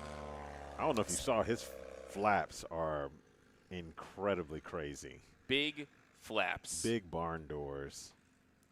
So maybe your favorite pilot is Colin Knievel, even though he scratched in practice just now, nationalstol.com/vote. Maybe your favorite pilot is the pilot of that Beaver that's going to be competing. That's Chip Ferguson, nationalstol.com/vote. That's what you can do. You can also go to nationalstol.com and click the live chat button, where I'm just going to warn you, you will be inundated with messages. Here's Tony Sanchez. I don't know if he could be any higher. Wow. Working those gear, holy moly, and a little bit of pirouette to the left. He was hanging it out. I mean, that was some high alpha. I mean, I want to see that on replay. Yeah. What are we seeing here, Cam? Nice stable approach. And then at the end, just. Look at that. Yeah. Wow. Compressing those shocks, putting it in. Now, if you could plop that in, like, beyond the line, that would have been a pretty short landing. It was already short ahead of it. I mean, wow. Yeah. Jeez. Wow. Working those gear. Eddie Sanchez now, his brother, coming around. 270 horses. Oh, just short. We have seen him fly. Ooh, okay. I'm a little gun shy about the nose over based on yesterday. Yeah, yeah. Like, we have seen him drag that tail like 75 feet. Yeah. And just hold it on the prop. I don't know if you can do that today with the way the wind is, but Right. hello to Chris Serio, who's in the chat supporting Team Louisiana all the way from Ethel, Louisiana, cheering for Jeff Harrell. Seth Walker saying, hey, watching from Paris, Texas. What's up, Seth? Paris. Oui. I love this stole.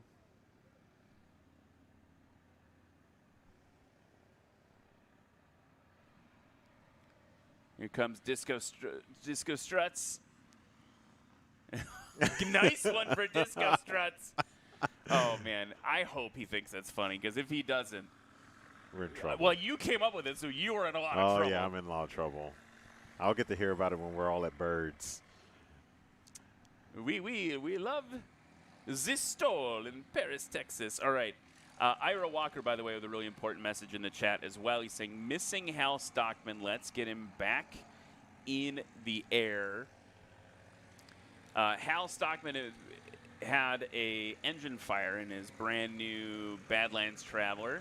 I just heard about it yesterday. The story I've heard based on, and Trent Palmer, by the way, we were talking about he's building a Legend aircraft, building a Legend Cub, sold the Freedom Fox. He started a GoFundMe for Hal. Hal is one of the nicest, most generous, kind people you'll meet in aviation. If he had a part and you had an aircraft on the ground, he'd fly it out to you in a heartbeat.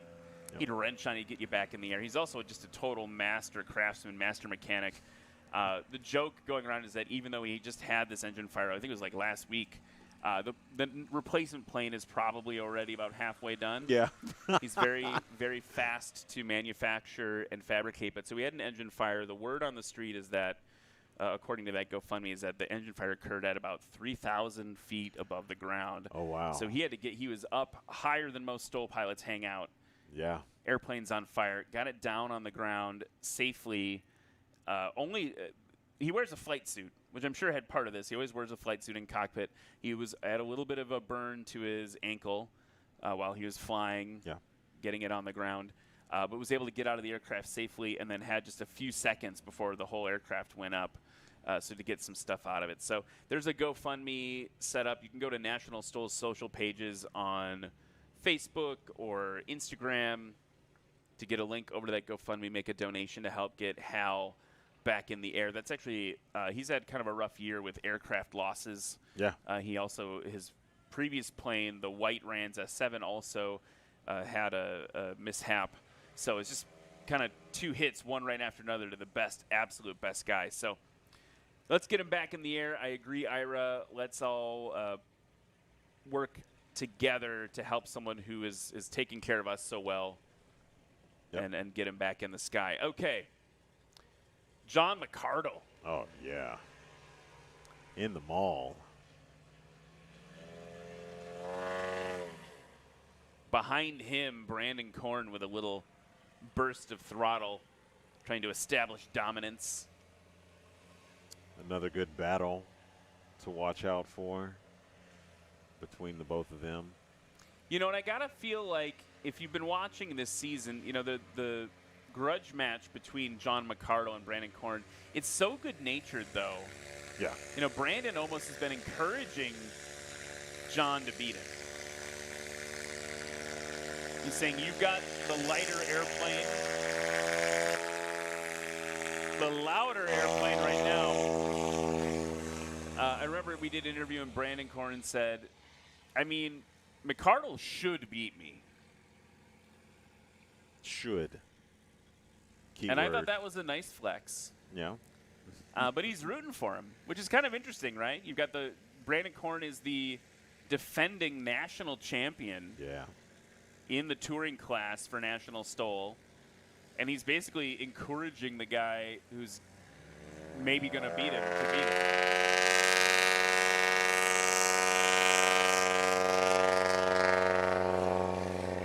Dragging that tail. That airplane is so big. Man. Yeah, my seat was just vibrating.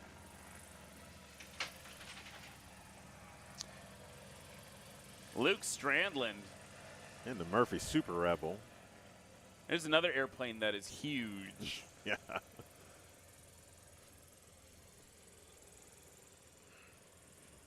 Beautiful paint scheme on that aircraft, too. By the way, if you're here in Sulphur Springs, if you're here for practice and staying for the competition this afternoon,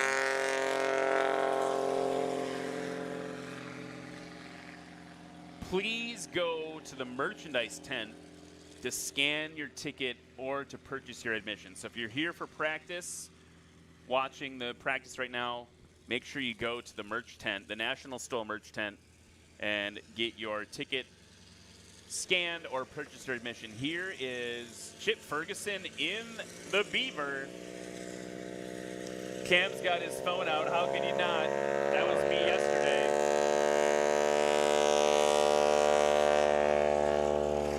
Look at that.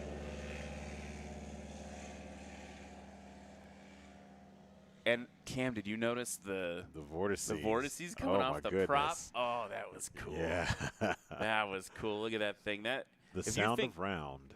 The sound of round. Aim and plop. The sound of round. Disco struts. Goose of thrust. Goose the thrust. Goose the thrust. If you're thinking quintessential bush planes, the type of flying we're doing all weekend, if you're thinking quintessential bush planes, obviously the Beaver is one of them. Yeah. This aircraft is another one of them. John McCardle's Maul. High alpha, good over the line, gave up, 25 feet or so? Yeah. And now he's got to get it stopped. And, it's interesting because I think it's a little sportier today because we don't have that wind on the nose. It's all crosswind. So the pilots don't have nature working in their benefit at all. You go for a ride real quick in a tailwheel aircraft in these conditions.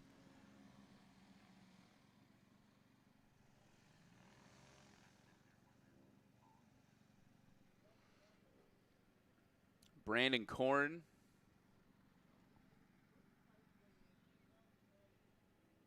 See Luke Strandland coming in base to final behind him. Lexi's already cheering him on. Come on, Brandon, let's go. The 205. All right. Oh, little scratch. short for Brandon Korn. He's still going to get heavy on those brakes, though.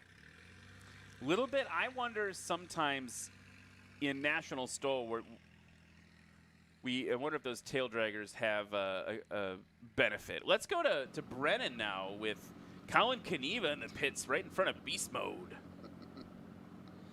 Thanks, Ryan. Colin, how was practice out there for you today? Brennan, all the pilots talk about how good the competition is and how good each other is. I'm here. I've got a great airplane in this Legend Cub. I'm not going to say anything about these other pilots because I didn't fly all this way to lose, but I will tell you this. If I fly this afternoon like I flew in practice, I'm going to take dead last. And I got to live with that. So let's not do that. All right. So you heard it here. Back to you, Ryan. I love you, Colin.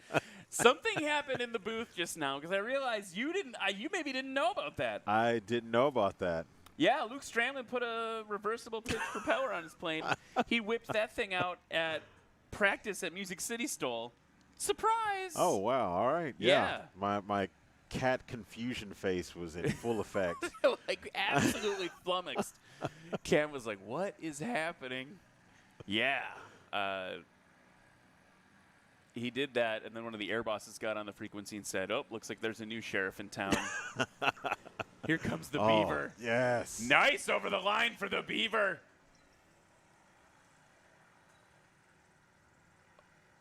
Yeah. Oh, my goodness. Chip Ferguson. So, let's put it in perspective. That airplane empty weighs as much.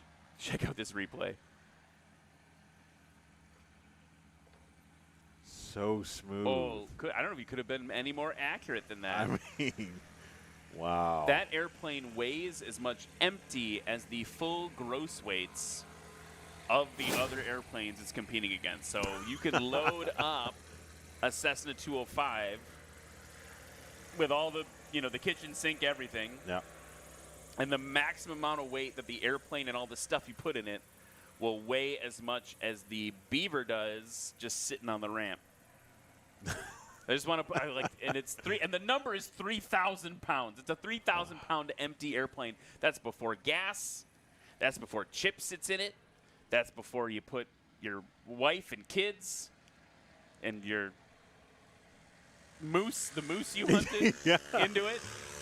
And he's stopping in under 250 feet, I believe.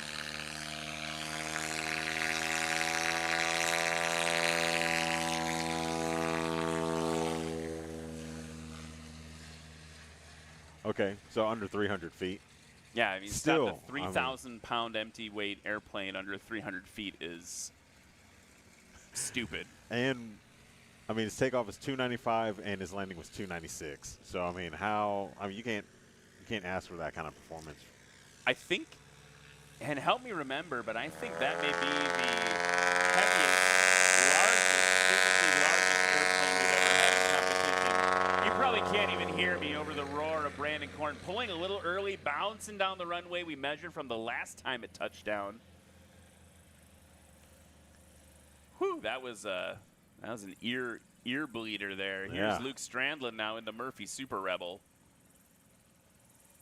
Okay, let's play that game again. So you and I both voted MOAC. Yeah. Would you, if you could buy or own any of them in this heat?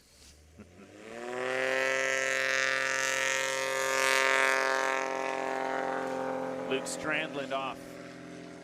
Sub 200. Which one would it be? Would it be this one? Yeah, absolutely. But mostly because I just love the sound of round. Anything with the radio was awesome to me. Another reason is because my girlfriend Katie she wants a Beaver on floats. So if I had the opportunity to bring one home, I think she'd be very happy with me. Look at those wingtip vortices. Not the wingtip, I mean the prop tip vortices. I'm so excited I got the part of the airplane wrong. That was so cool. Ah! Airplanes. I'm so excited. That is cool. Man. There's nothing like having a Beaver in the competition. Surprisingly, the second round engine aircraft that we've had this season, right, on the STOL line, not even the first one. The first one was the, what was it, the Wildcat? Oh, I guess technically the Wildcat at the Military Aviation Museum in Virginia Beach. Yeah, that was pretty cool to see, too. Oh, man. Yeah. John McCardle got a lot of speed. He's got to dissipate, bouncing it in, keeping that tail down, keeping it straight. John McCardle stopped. Yeah. 200 feet, plus or minus.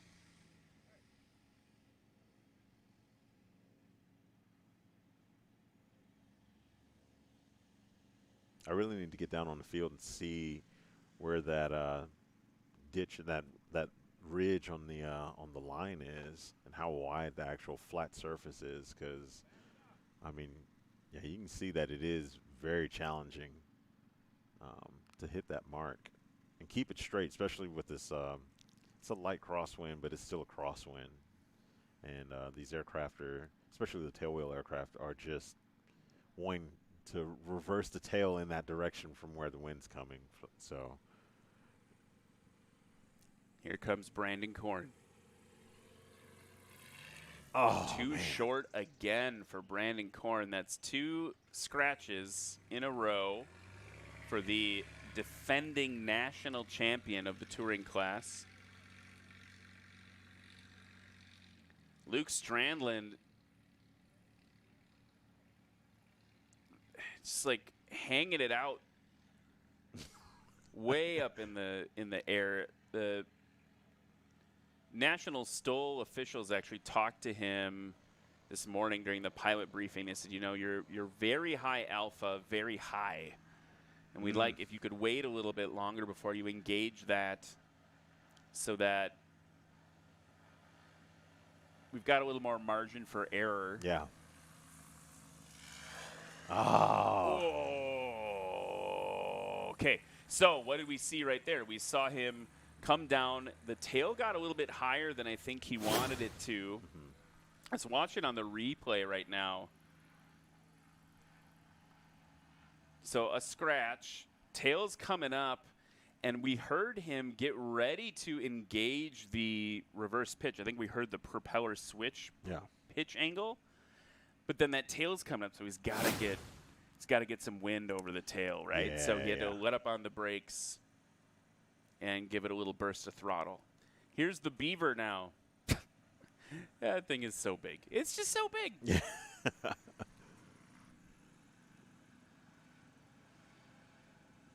The roar, the rumble. Oh, good over the line. That was very mindful. It was a very mindful and demure touchdown for Chip Ferguson. Yeah. It's got those strakes on the, or those fences on the horizontal stabilizer. I'm wondering if it might be a seaplane at one point in time during its during the year. So now that is Pat McIntyre in his Rans S7. All right. Getting his helmet all dialed in. Very important for safety. And I love this angle that he sets up for us because you can see that control device on the left side of his cockpit. That is his flap handle. The Johnson And it's bar. fun to watch him yank on that and look at the timing with which he does it. So a unique angle on board we're going to have for Pat McIntyre during practice. 47 minutes and 20 seconds remaining of practice this morning before we head over to a short break. And then we're going right into competition for Lonestar STOL. And then that will wet your whistle for STOL action this weekend because tomorrow, again, is the National Championships, the finals of the entire season of National STOL. Yeah.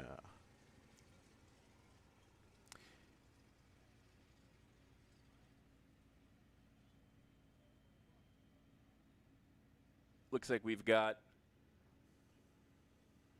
so there's Pat taxiing out, and I believe Justin Metters, I need to get a closer look. Justin Metters is going to be coming out as well for this next round of practice.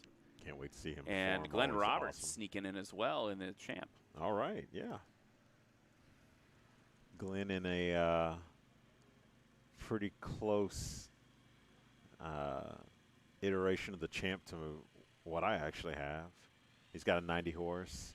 I've got the he's got the larger tail, which gives him a little bit more stability than my aircraft. But yeah, good to see a fellow champ owner out here doing the thing.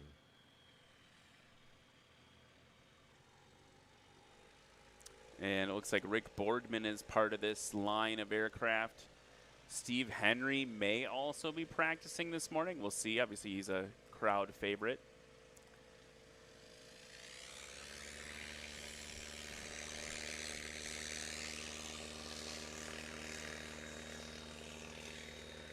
Airspeed coming alive on the champ.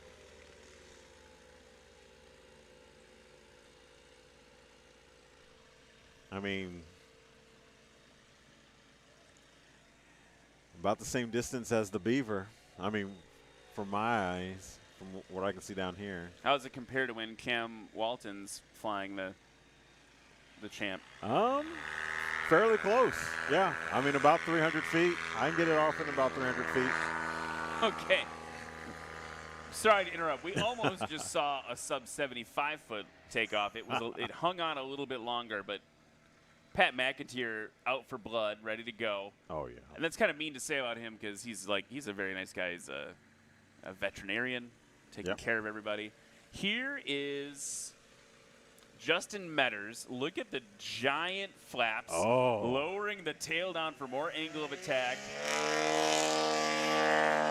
That is nuts. The judges weren't ready for that. Yeah, he should have waved him in closer. I think they maybe have it a little. I think it could have been maybe a little shorter than that. Yeah. That airplane is loud and in charge. Rick Boardman, who's an ag pilot, putting in work spraying in the Carbon Cup.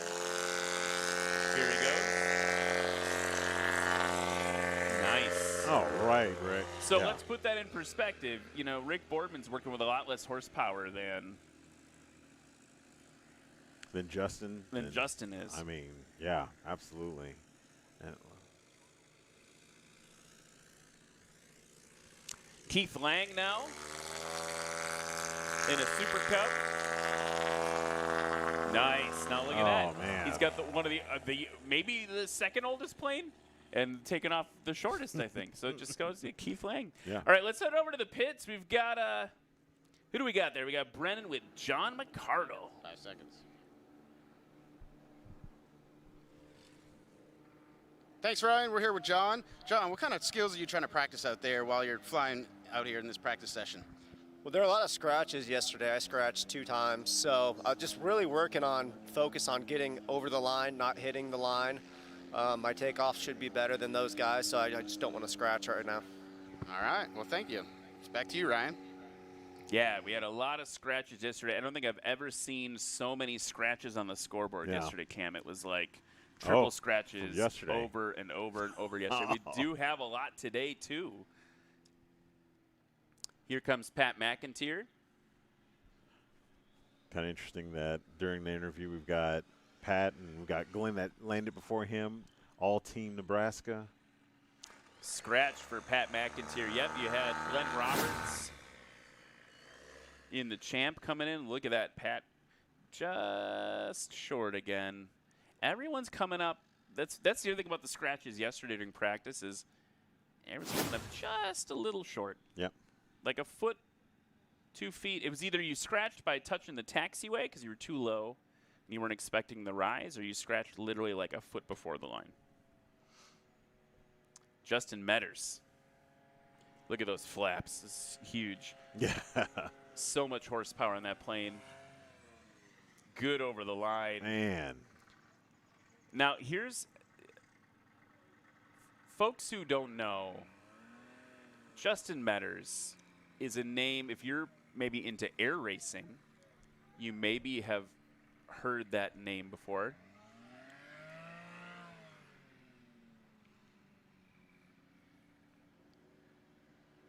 Three-time international Formula One racing national champion. Man. Here's Rick Boardman with a scratch for Rick Boardman as well. Oh. Scratching it up. I mean, the scratch is going to be the great equalizer today. We've got people who are incredible pilots that in other events maybe have never scratched in some events. Yeah. And everyone is scratching today. So that is going to be part of the story for sure. The lack of wind, and especially a headwind, is definitely leveling the playing field right now. Justin Metters, 80-foot takeoff, 126-foot landing. Keith Lang on final approach. And just short for Keith Lang as well. Lexi saying she doesn't know. From here, it looked like a scratch. Man. Yeah, I mean, it's just going to be, we've got conditions on conditions. Here we go. Let's watch this replay. Oh. Yeah, that right main and left main, both down before the line. Man. And the lack of a headwind, I think, is really messing with our pilots, too. Like, it's just, they're used to having a little bit of juice over the nose. Glenn Roberts now taxiing by in the champ. You might recognize that name. Call sign CW is an electronic warfare officer in the United States Air Force. But you might know him as the drone pilot for National STOL. Yeah, White Squirrel Media, in fact. Providing that over the head view that we always love watching.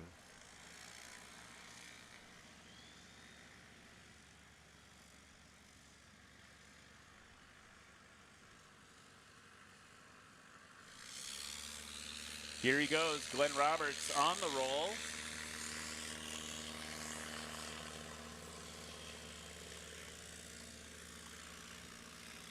So I'm slightly judging right now because we've got this right quartering headwind, or the crosswind, and on the taxiway, you know, I'm a fairly new pilot myself, so I'm still like reaching into my student brain. And on the taxiway, a lot of folks are choosing that full aft stick for taxiing, like trying to keep the tail wheel down, but we probably should be doing a little bit forward stick to keep the elevator down and keep that tail from coming up.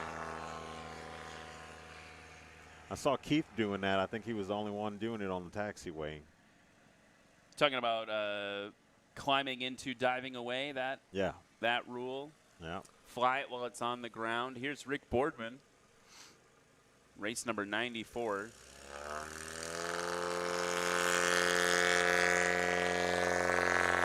Really working the lever action on that thing. Keith Lang now taxiing up to the line. Got to meet his grandson, Apollo. Okay. Apollo or Atlas?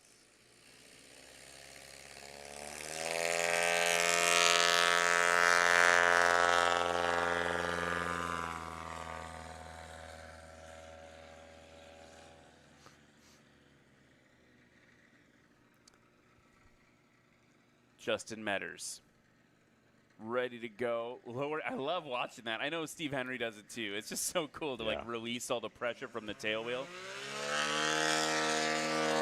You're just keeping it in full tail wheel down departure, not even needing to lift that tail up. I want to see what that number was. 80-foot takeoff for Justin Metters last time. We're on board now with Pat McIntyre, giving it an extra notch of flaps. Here's CW, focused. In the Champ. Settling into the pocket. That is a 90-horse Champ, by the way, with the wood prop. Very relaxed look on his face. Yeah. And good over the line for CW. Right.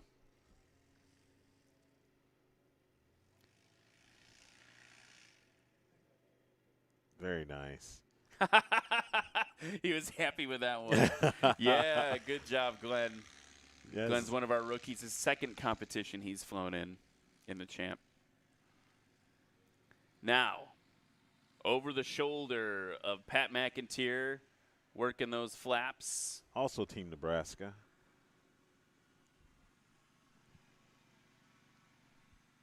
Low over the grass now for Pat McIntyre. Yeah. Yes. All right. Looking, I mean, that was absolutely textbook. I'm going to say sub 80 on that. Yeah, really short. Let's see where it comes in.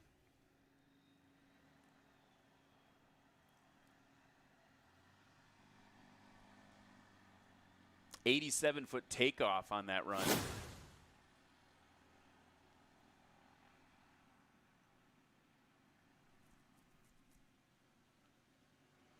Rick Boardman on short final, holding it off with throttle, holding it off, and too short for Rick Boardman. Challenging conditions, that right crosswind today. Really making him work for it here in practice before Lone Star STOL. If you're just joining us, my name's Ryan Dombrowski. I've got Cam Walton on the mic with me today. Yo.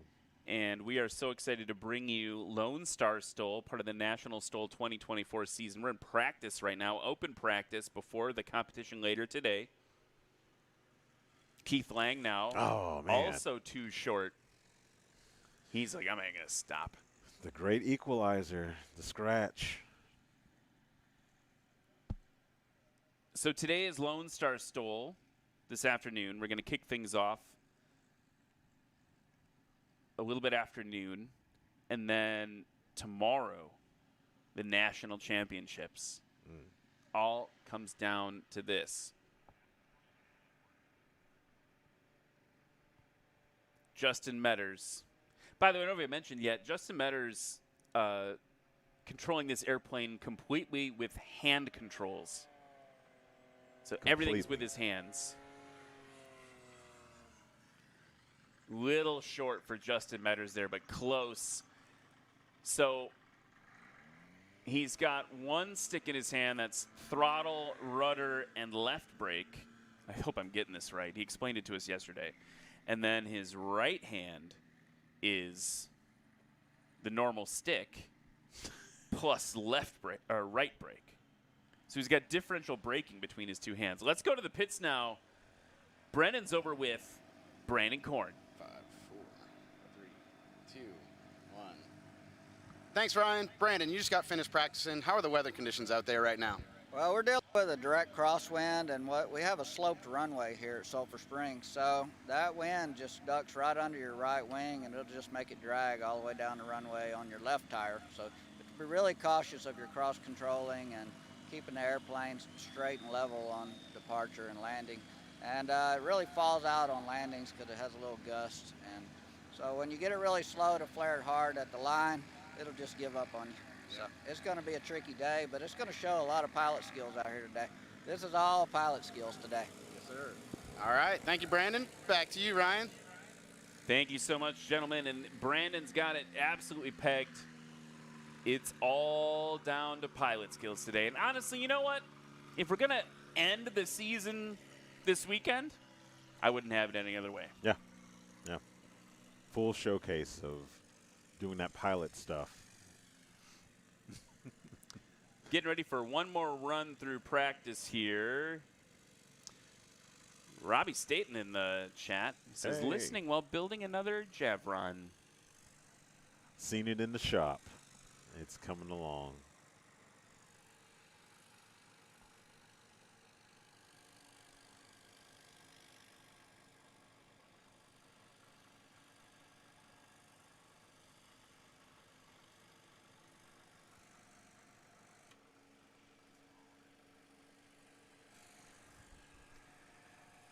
Kind of a cool shot here, seeing Keith Lang poised and ready.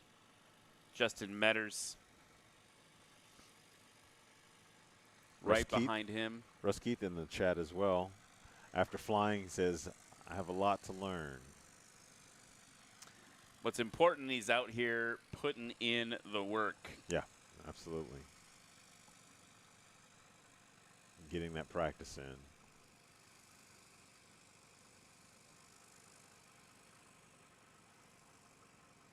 Becoming proficient, as we like to say.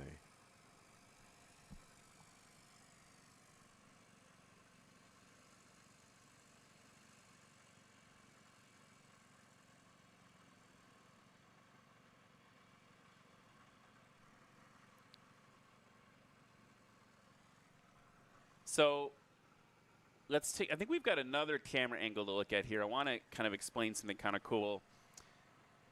We talk about the pilots kind of cheating into the wind, right? They can position themselves laterally on that line. They don't have to be dead center. An airplane needs to be lined up past the last flag on the runway. So this camera right here is actually at the last flag looking at the airplane. And the reason that the judges have it there is to see if the airplane is cutting short. If they're pointed beyond that camera, they'll actually call a scratch because you can't take more there. You can see it from the aerial view too. Look, Keith cannot line up more aggressively towards the crowd than what he is right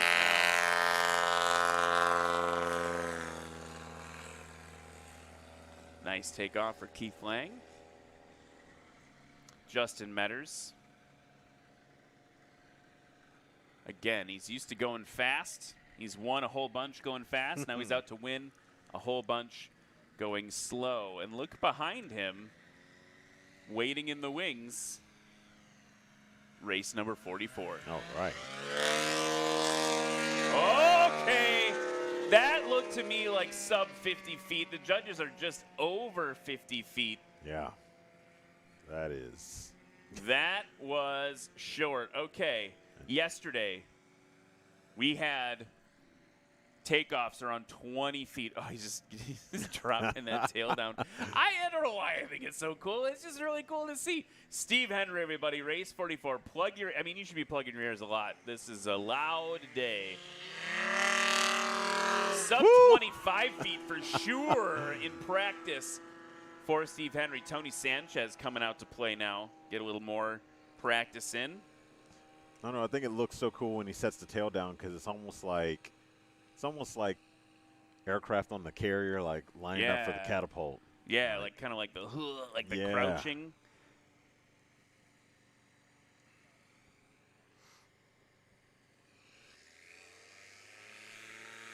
Tony Sanchez. Right around 100 feet, maybe a little bit more than 100 feet based on where the judges are looking. Here's the other Sanchez brother, Eddie Sanchez. Airplane's called Devil Girl 2, and I spent some time last night talking to Eddie's wife. Airplane's named after her, and here he goes off, maybe sub 100 foot. She is an absolute delight, and we were talking a lot about the stuff they do in the airplane. And it's not all just hardcore STOL flying. They take the thing all over the place. Here's Joel Milloway in the Tiger Shark.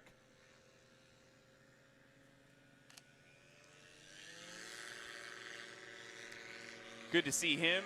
Ooh, okay. Oh, okay. Now look at the windsock, though. We're finally starting to get it's shifting from the crosswind to a little bit of headroom, a little bit of headwind action, and a little more gusto over the nose. Let's go to the pits now. Pat McIntyre with our sideline reporter, Brennan. Let's see what they've got to say. Thanks, Ryan. We're here with Pat in the pits. Pat, is there any unique challenges out there today? Yeah, we're landing on the grass next to the paved runway, and there's a taxiway that crosses right in front of where we're landing 100 feet back, and it's 3 feet higher than where we're landing. So we have to really get over that and drop it in. Just changes my technique a little, but everybody's got the same challenge, so just got to figure it out. All right, well, good luck to you, sir. Thanks. Back to you, Ryan. Thank you so much, gentlemen. Here is Keith Lang getting it stopped. He's going to roll out in practice here. And I think he's really trying to figure that out, that 100-foot, 3-foot tall menace. Yeah. That is messing with everybody. What's nice, though, is I don't think we've heard any chirping wheels. Yesterday we had a couple people just tickle the top of it and scratch by, you hear the little chirp, chirp. Because so I don't think we've heard that during this practice session.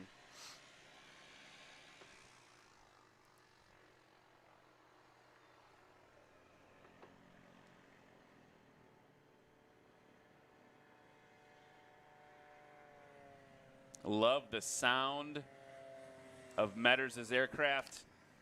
Nice over the line. Justin Metters squeezing those brakes.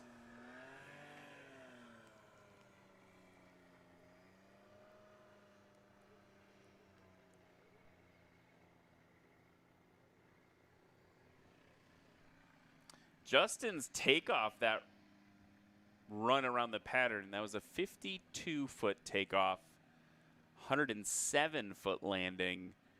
Steve Henry now tickling the tops of the grass blades. Is definitely tickling them. 20-foot takeoff, and he is really working the throttle hard. He's going to get a little more. He had to get a little more altitude to get over the taxiway. Here he goes, settling it back down. Oh, hard to say.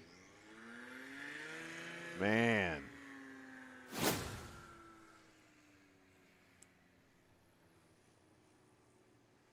Oh, I think we're going to call that a scratch based on where the dirt popped up. Yeah, you could see it touch right there. It's okay for the tail wheel to touch before the line with these aircraft. Yep.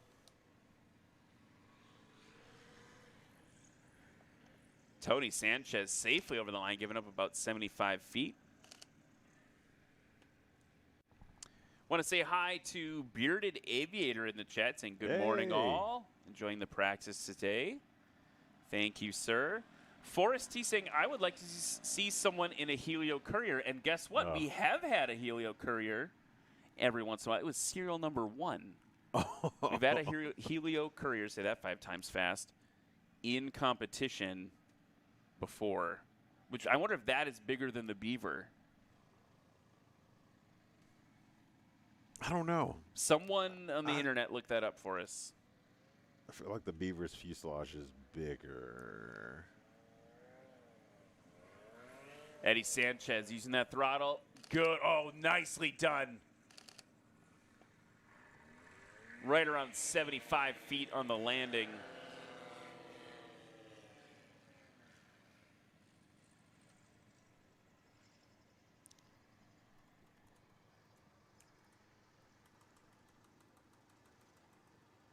Yeah, it'd be interesting to see which one is larger.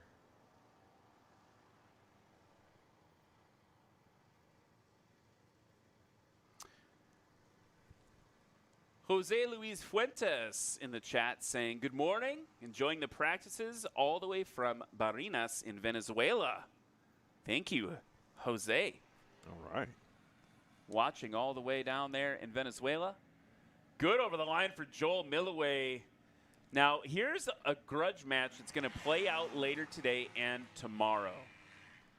The Joel Milloway versus Pat McIntyre sport class battle. Yeah.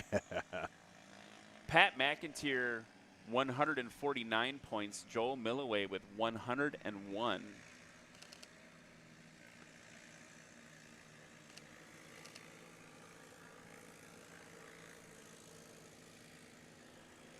And I have it on good authority that it's really tomato in the size difference between the Courier and the Beaver. Okay. Our research team has informed me that the Courier is 5 inches longer, but the Beaver has a 10-foot bigger wingspan. Okay. Now you know. Now you know. Av Geeks Unite. The rest of the story. Keith Lang in the Super Cup, not messing around. Steve Henry coming over to grab every ounce of that increasing crosswind that he can over the nose, and he's settling down that tail wheel. I want to get like a J3 Cub that could do that. That would be awesome. Oh, you got a cool shot here. Cam's a photographer. He's an aviation photographer, and he can't resist popping the camera out. Nice. And Joel Milloway blocked our view, but you had him nose to nose for a second there. Oh, yeah. Tony Sanchez.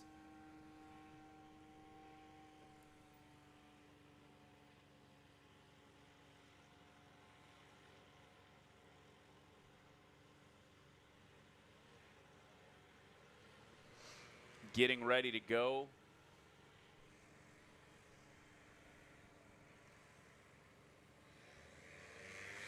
All right.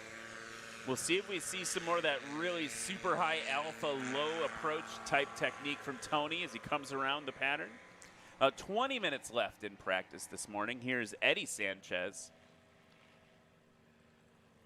You know, the one thing that, if you look at those two aircraft,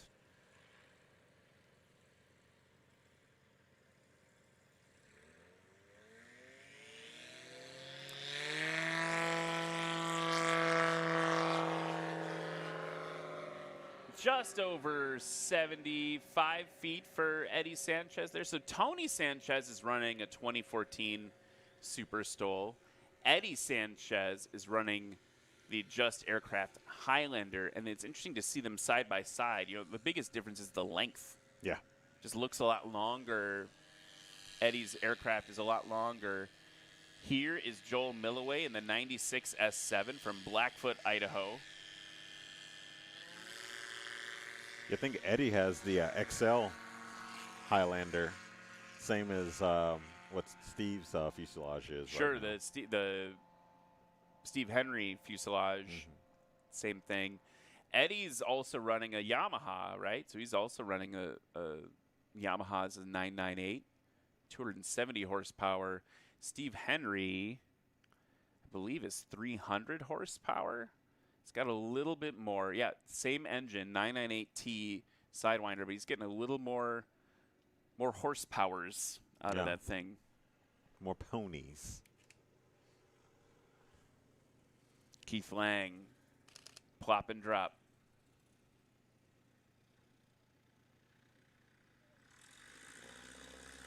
You know, Keith uses these aircraft as part of his like wildlife management conservation work. Oh, that's And awesome. when he puts in a landing like that, you can just imagine, just get transported to Alaska, right, where he's landing somewhere in the backcountry to help out with something like that. Yeah. Steve Henry, low over the grass to your left.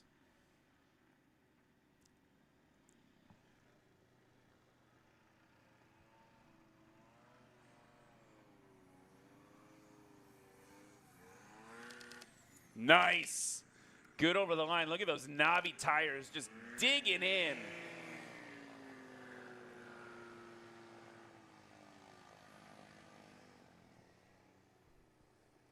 Let's see what the score on that was for Steve Henry. So, by the way, Steve Henry's takeoff was 90 feet. Jeez. That landing was 70 feet, so he's got a combined score of 89 feet right now in practice. There is not anyone right now even close. Tony Sanchez, what? Just plopping it down. That man loves to get that nose high.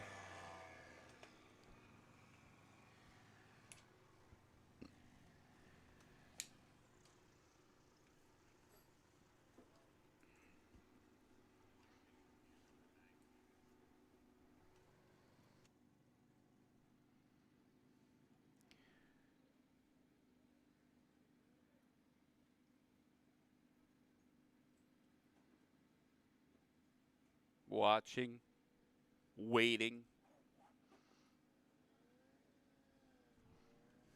Eddie Sanchez using that throttle, using that power over the line. Nicely done. Very nicely and done. Stopped short. That may be as short as I was about to say, but Steve Henry scores in. Steve Henry just stopped at 70 feet, right? So let's see what Eddie did now.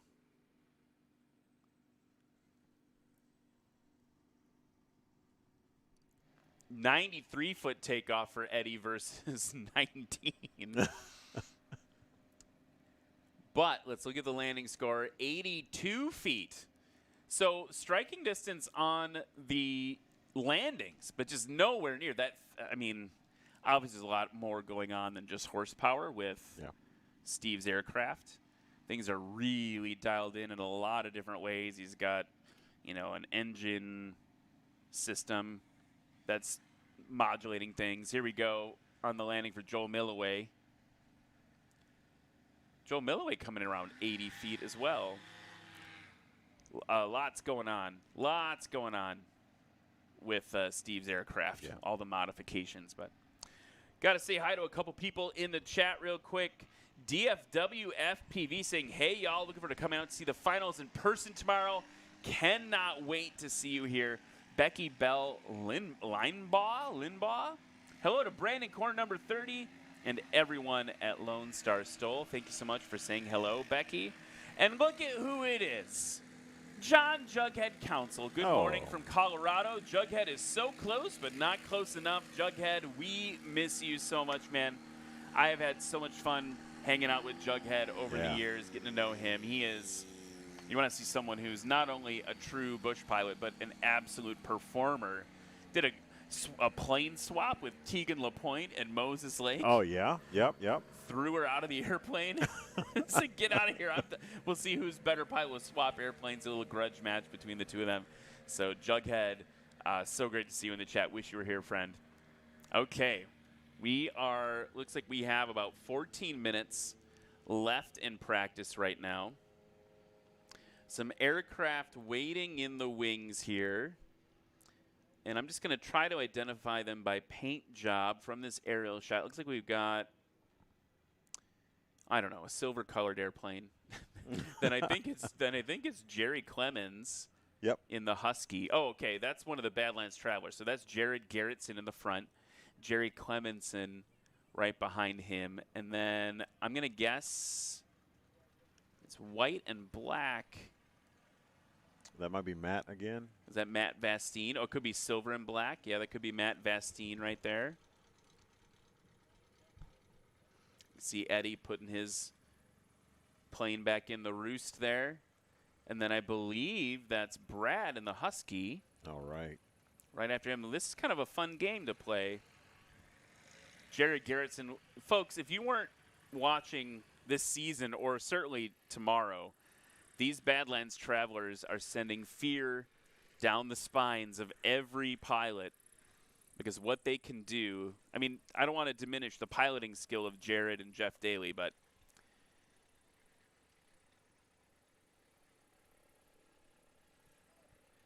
and so technically, I believe this would be an air. He's pointing just a little bit too far towards the crowd there. But look at that. Look at that short distance, that takeoff for Jerry Garrettson.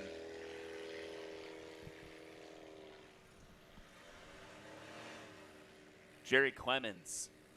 All right. In the Husky.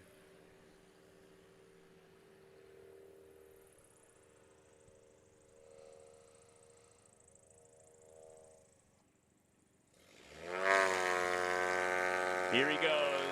Look how calculated he is with that tail raise. That was nice and smooth. Yanking it back. Off sub 150. He might be around the 135 mark there. Another Husky come into play. Brad Crawford. You know him quite well. Oh, yeah. Another Arkansan. He's about from the same area as Kelly Qualls.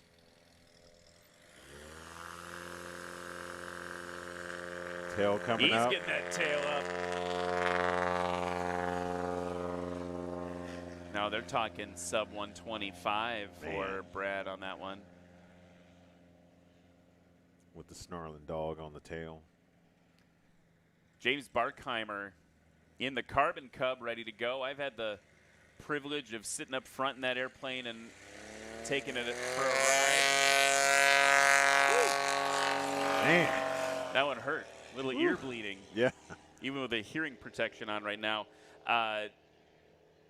The funny story about me flying with James is he was like, all right, like you got this. I'm in the back. Like I've never flown in a Carbon Cub front seat before. Had a couple rides. Nick Ardillo, our friend Corey as well. Yep. Give me a ride in theirs. But I've never been front seat. And so I was flying it like a J3. So I had the stick full back, full throttle, and I'm waiting for a few minutes to pull the tail, seconds to pull the tail up. And from the back seat, James is like, sir, nose down. And I was like, what? He's like, we're fine already. So there's just a lot more performance there in that aircraft than what I'm used to in a J3 Cub. Skaska S saying good evening from Germany. Smiley face emoji. Great to have you here. Okay, Jared Garrettson floating it up a little bit and kind of dropping it in nice. Oh, yeah. Working those gear right around the 25-foot mark is where he touched down. That airplane sits so high.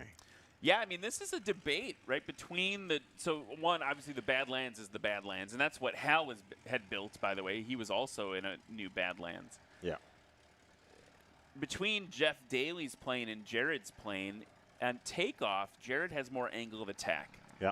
The wing is going to take a bigger bite out of the air because of the fat tires he has, but Jeff was very quick to point out to me, of course he was, he said, don't forget those those big tires are extra weight. Here's Jerry Clemens. Yeah. That verse prop is formidable.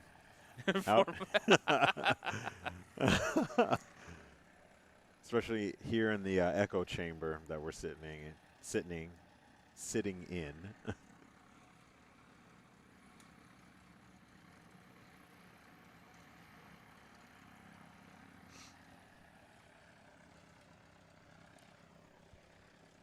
Looking to the left, here's Brad Crawford now and the Husky.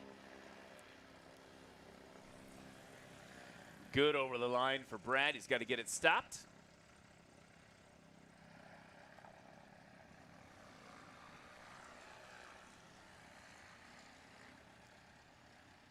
Somewhere in the 160s, maybe. I can't see the other 150 marker. Brad's takeoff was 109 feet.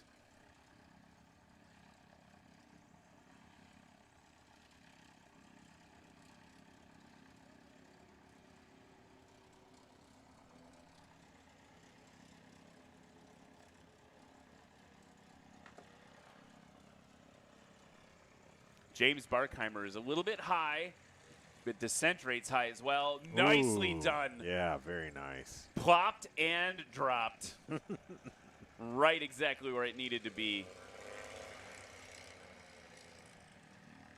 Very passionate about aviation, that James Barkheimer. Brad Crawford with the 158 on that last landing for a total of 267 combined score. Jerry Clemens at 107 on that last landing, combined 242. James, okay, 139 on last landing for a combined of 217. And Jared Garrettson on his landing, 110 for a combined of 164. Yeah, I mean, he had a 54-foot takeoff. And that is unlimited class territory, right? We had Justin Matters in the unlimited class with a 52-foot takeoff. Hey, let's go to the pits now. Brennan is with Josh Richling, who is the crew chief for Steve Henry, standing there in front of Yeehaw 8. Thanks, Ryan. We're here with Josh in the pits. Josh, you're basically Steve Henry's pit crew. What kind of pre-flight precautions are you guys taking before going flying? Well, ours involves a little bit more than most crews, because as we arrive, we're coming out of a trailer most times, so we have a prop that's missing, so we got to put that on. We have to decide on what prop we're going to use, what kind of fuel we're going to use based on the conditions, what kind of tires we're going to use, so we may swap those out. We have to install the prop. We have to unfold the wings and also install the slats that you see above us there for the short field takeoffs and landings. We also have to extend where the blue line is on the tape on that tail. We have to extend the tail because the tail is so wide on the Highlander that it won't fit in a normal 8-foot trailer, even an extended 8-foot trailer. So we actually modified the tail so it can go on and off and make it bigger. So there's a lot of preparation that goes into getting this plane ready, although we've got it down to a kind of a science where we can get it done a lot quicker than most. But we're not the only ones to trailer now. Looks like a lot more people are starting to do that. They found that they can get through weather and get to these things. So yeah, it's really enjoyable. More and more people are starting to do it and loving it. So awesome. You heard it here from the NASCAR pit crew at National STOL. Back to you, Ryan. That is absolutely cool. I didn't know about the tail. Did you know about the tail? No, I didn't know about the tail. You learn something new every day. Jared Garrettson. Man. I'm going to call that 53. I think that 53 feet feels about right. Yeah, somewhere around there. Jerry Clemens.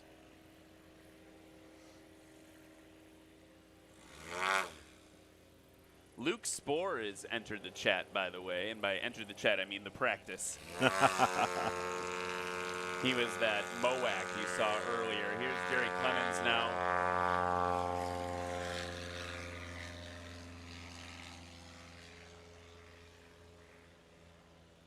Previous run was a combined score of 242 feet. Brad Crawford on the line. Previous run, a combined score of 267 feet. He does not have the reverse pitch propeller. Nope.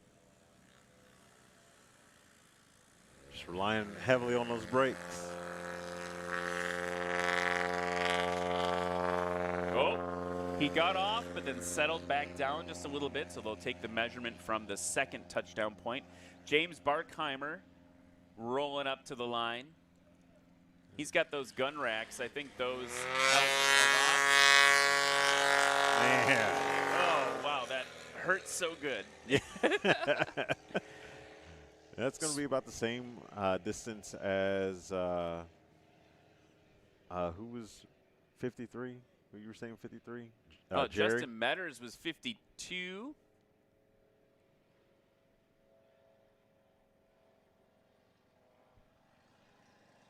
Maybe Jared. Oh, here Luke comes. Spohr dropping the MOAC in. So yeah, in this heat we've got 2 planes with gun racks. I think the gun racks help. They do. Yeah, they put a little helium in there for a little more lift, and then they add horsepower too. Okay, so we were talking about takeoff distances. Barkheimer's previous takeoff was 78 feet. See what this one ends up being. But yeah, Justin Metters with 52 feet. Jared Garrettson, 54 feet, I think is who you were talking about.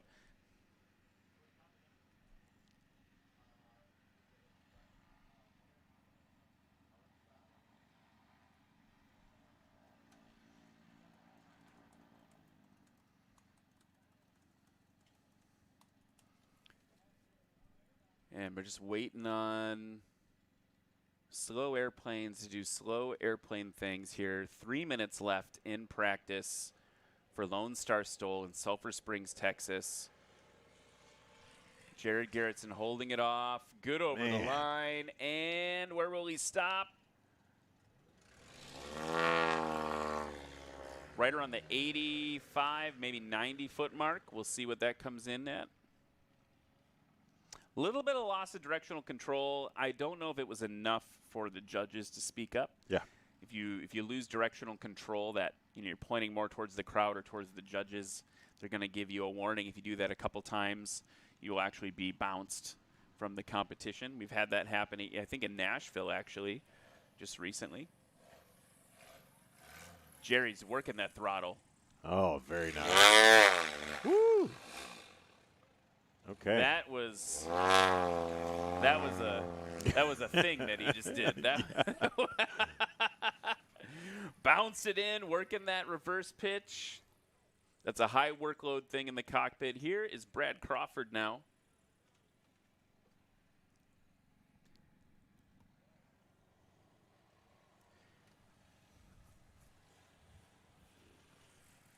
And a scratch. Oh, Brad. Woohoo! He saved it. Man.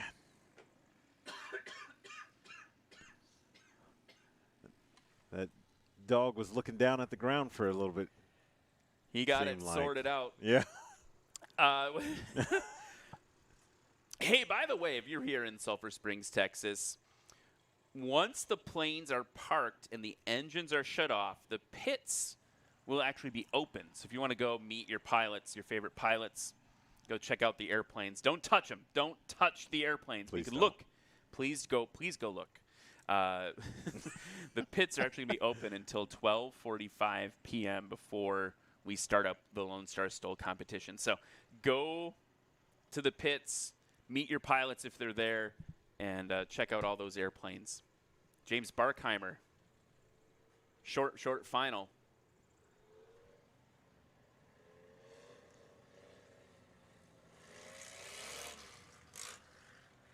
Very nice. Good over the line. He added that little burst of throttle right at the end. I don't know if he needed it. I think he would have made it still. I think he did, but yeah. It still worked out for him.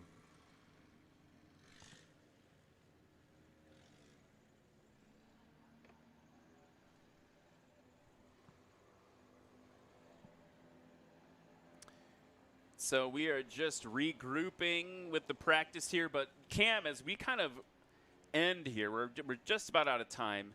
After you've seen this practice this morning, what are you looking forward to this afternoon? I really want to see how competitive the aircraft or the performance of the aircraft are between Justin and Steve.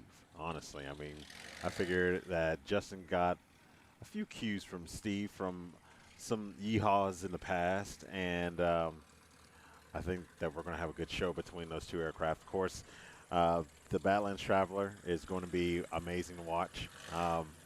Regardless, they're still my number one. I still want to see how well they're going to perform. But that difference between Justin and Steve, I am absolutely looking forward to. Yeah, it's a little bit of like what's cool about Steve Henry is that his innovation brings everybody up. Yeah. Right? As he innovates, then everyone else starts to innovate and iterate on those same themes. Yep. Really, really cool stuff. We are all out of time for practice this morning, but tune in, I believe, 1 p.m. Facebook, YouTube, all those stuff. Go to nationalstol.com. Cam and I will be back. We're going to be bringing you the Lonestar STOL Competition. It's the last event before the National Championships tomorrow. We can't wait to have you. So we're going to go eat some lunch. You go eat some lunch. Get back on the YouTube. Get back on the line. You got a couple hours to do it. If you're here in Sulphur Springs, don't forget, go check out the pits. Meet all your favorite pilots. We will be back in just a little bit. Thank you so much for watching this morning, everybody. Thank you to everyone all over the world that watched. And we'll see you soon in just a little bit.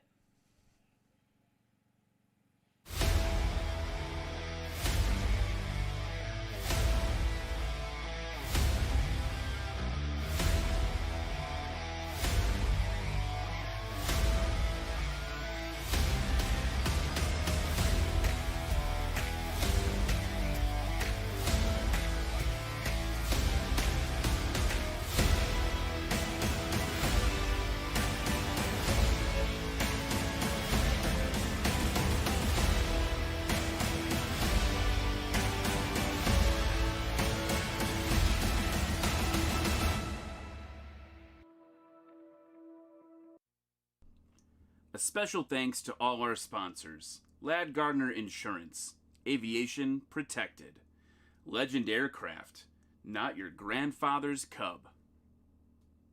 Get the right trailer for your job with USATrailersDirect.com. Sarasota Avionics, your authorized garment dealer. FlightHelmet.com, specializing in sales and service of flight helmets. Use code NSTOL50 for $50 off. Flying Eyes Optics, the lightest and most comfortable aviation sunglasses around. Lift Aviation, bridging the gap and making products that are stronger and lighter that you can trust. Aero LEDs, serving every spectrum of the worldwide aviation market. Red Tag Art, innovative and handcrafted aviation art and home goods. Legendary Aviation Coffee Company, where aviation passion flirts shamelessly with the seduction of coffee roasting. I Fly EFB. Fly your freedom. It's different up here. Tundra Tailwheels. Upgrade your aircraft today at tundratailwheel.com. A special thanks to our local sponsors. Presenting sponsor, Legend Aircraft, the most coveted American manufactured sport aircraft. Nottingham Sulphur Springs Dodge, offering the best Chrysler, Ram, Jeep, and Dodge vehicles in the area. City National Bank, banking and lending with a team you know and trust. Clemens Insurance, the most affordable and best insurance coverage available, maintaining the highest standard of excellence. J. Hobbs Chevy.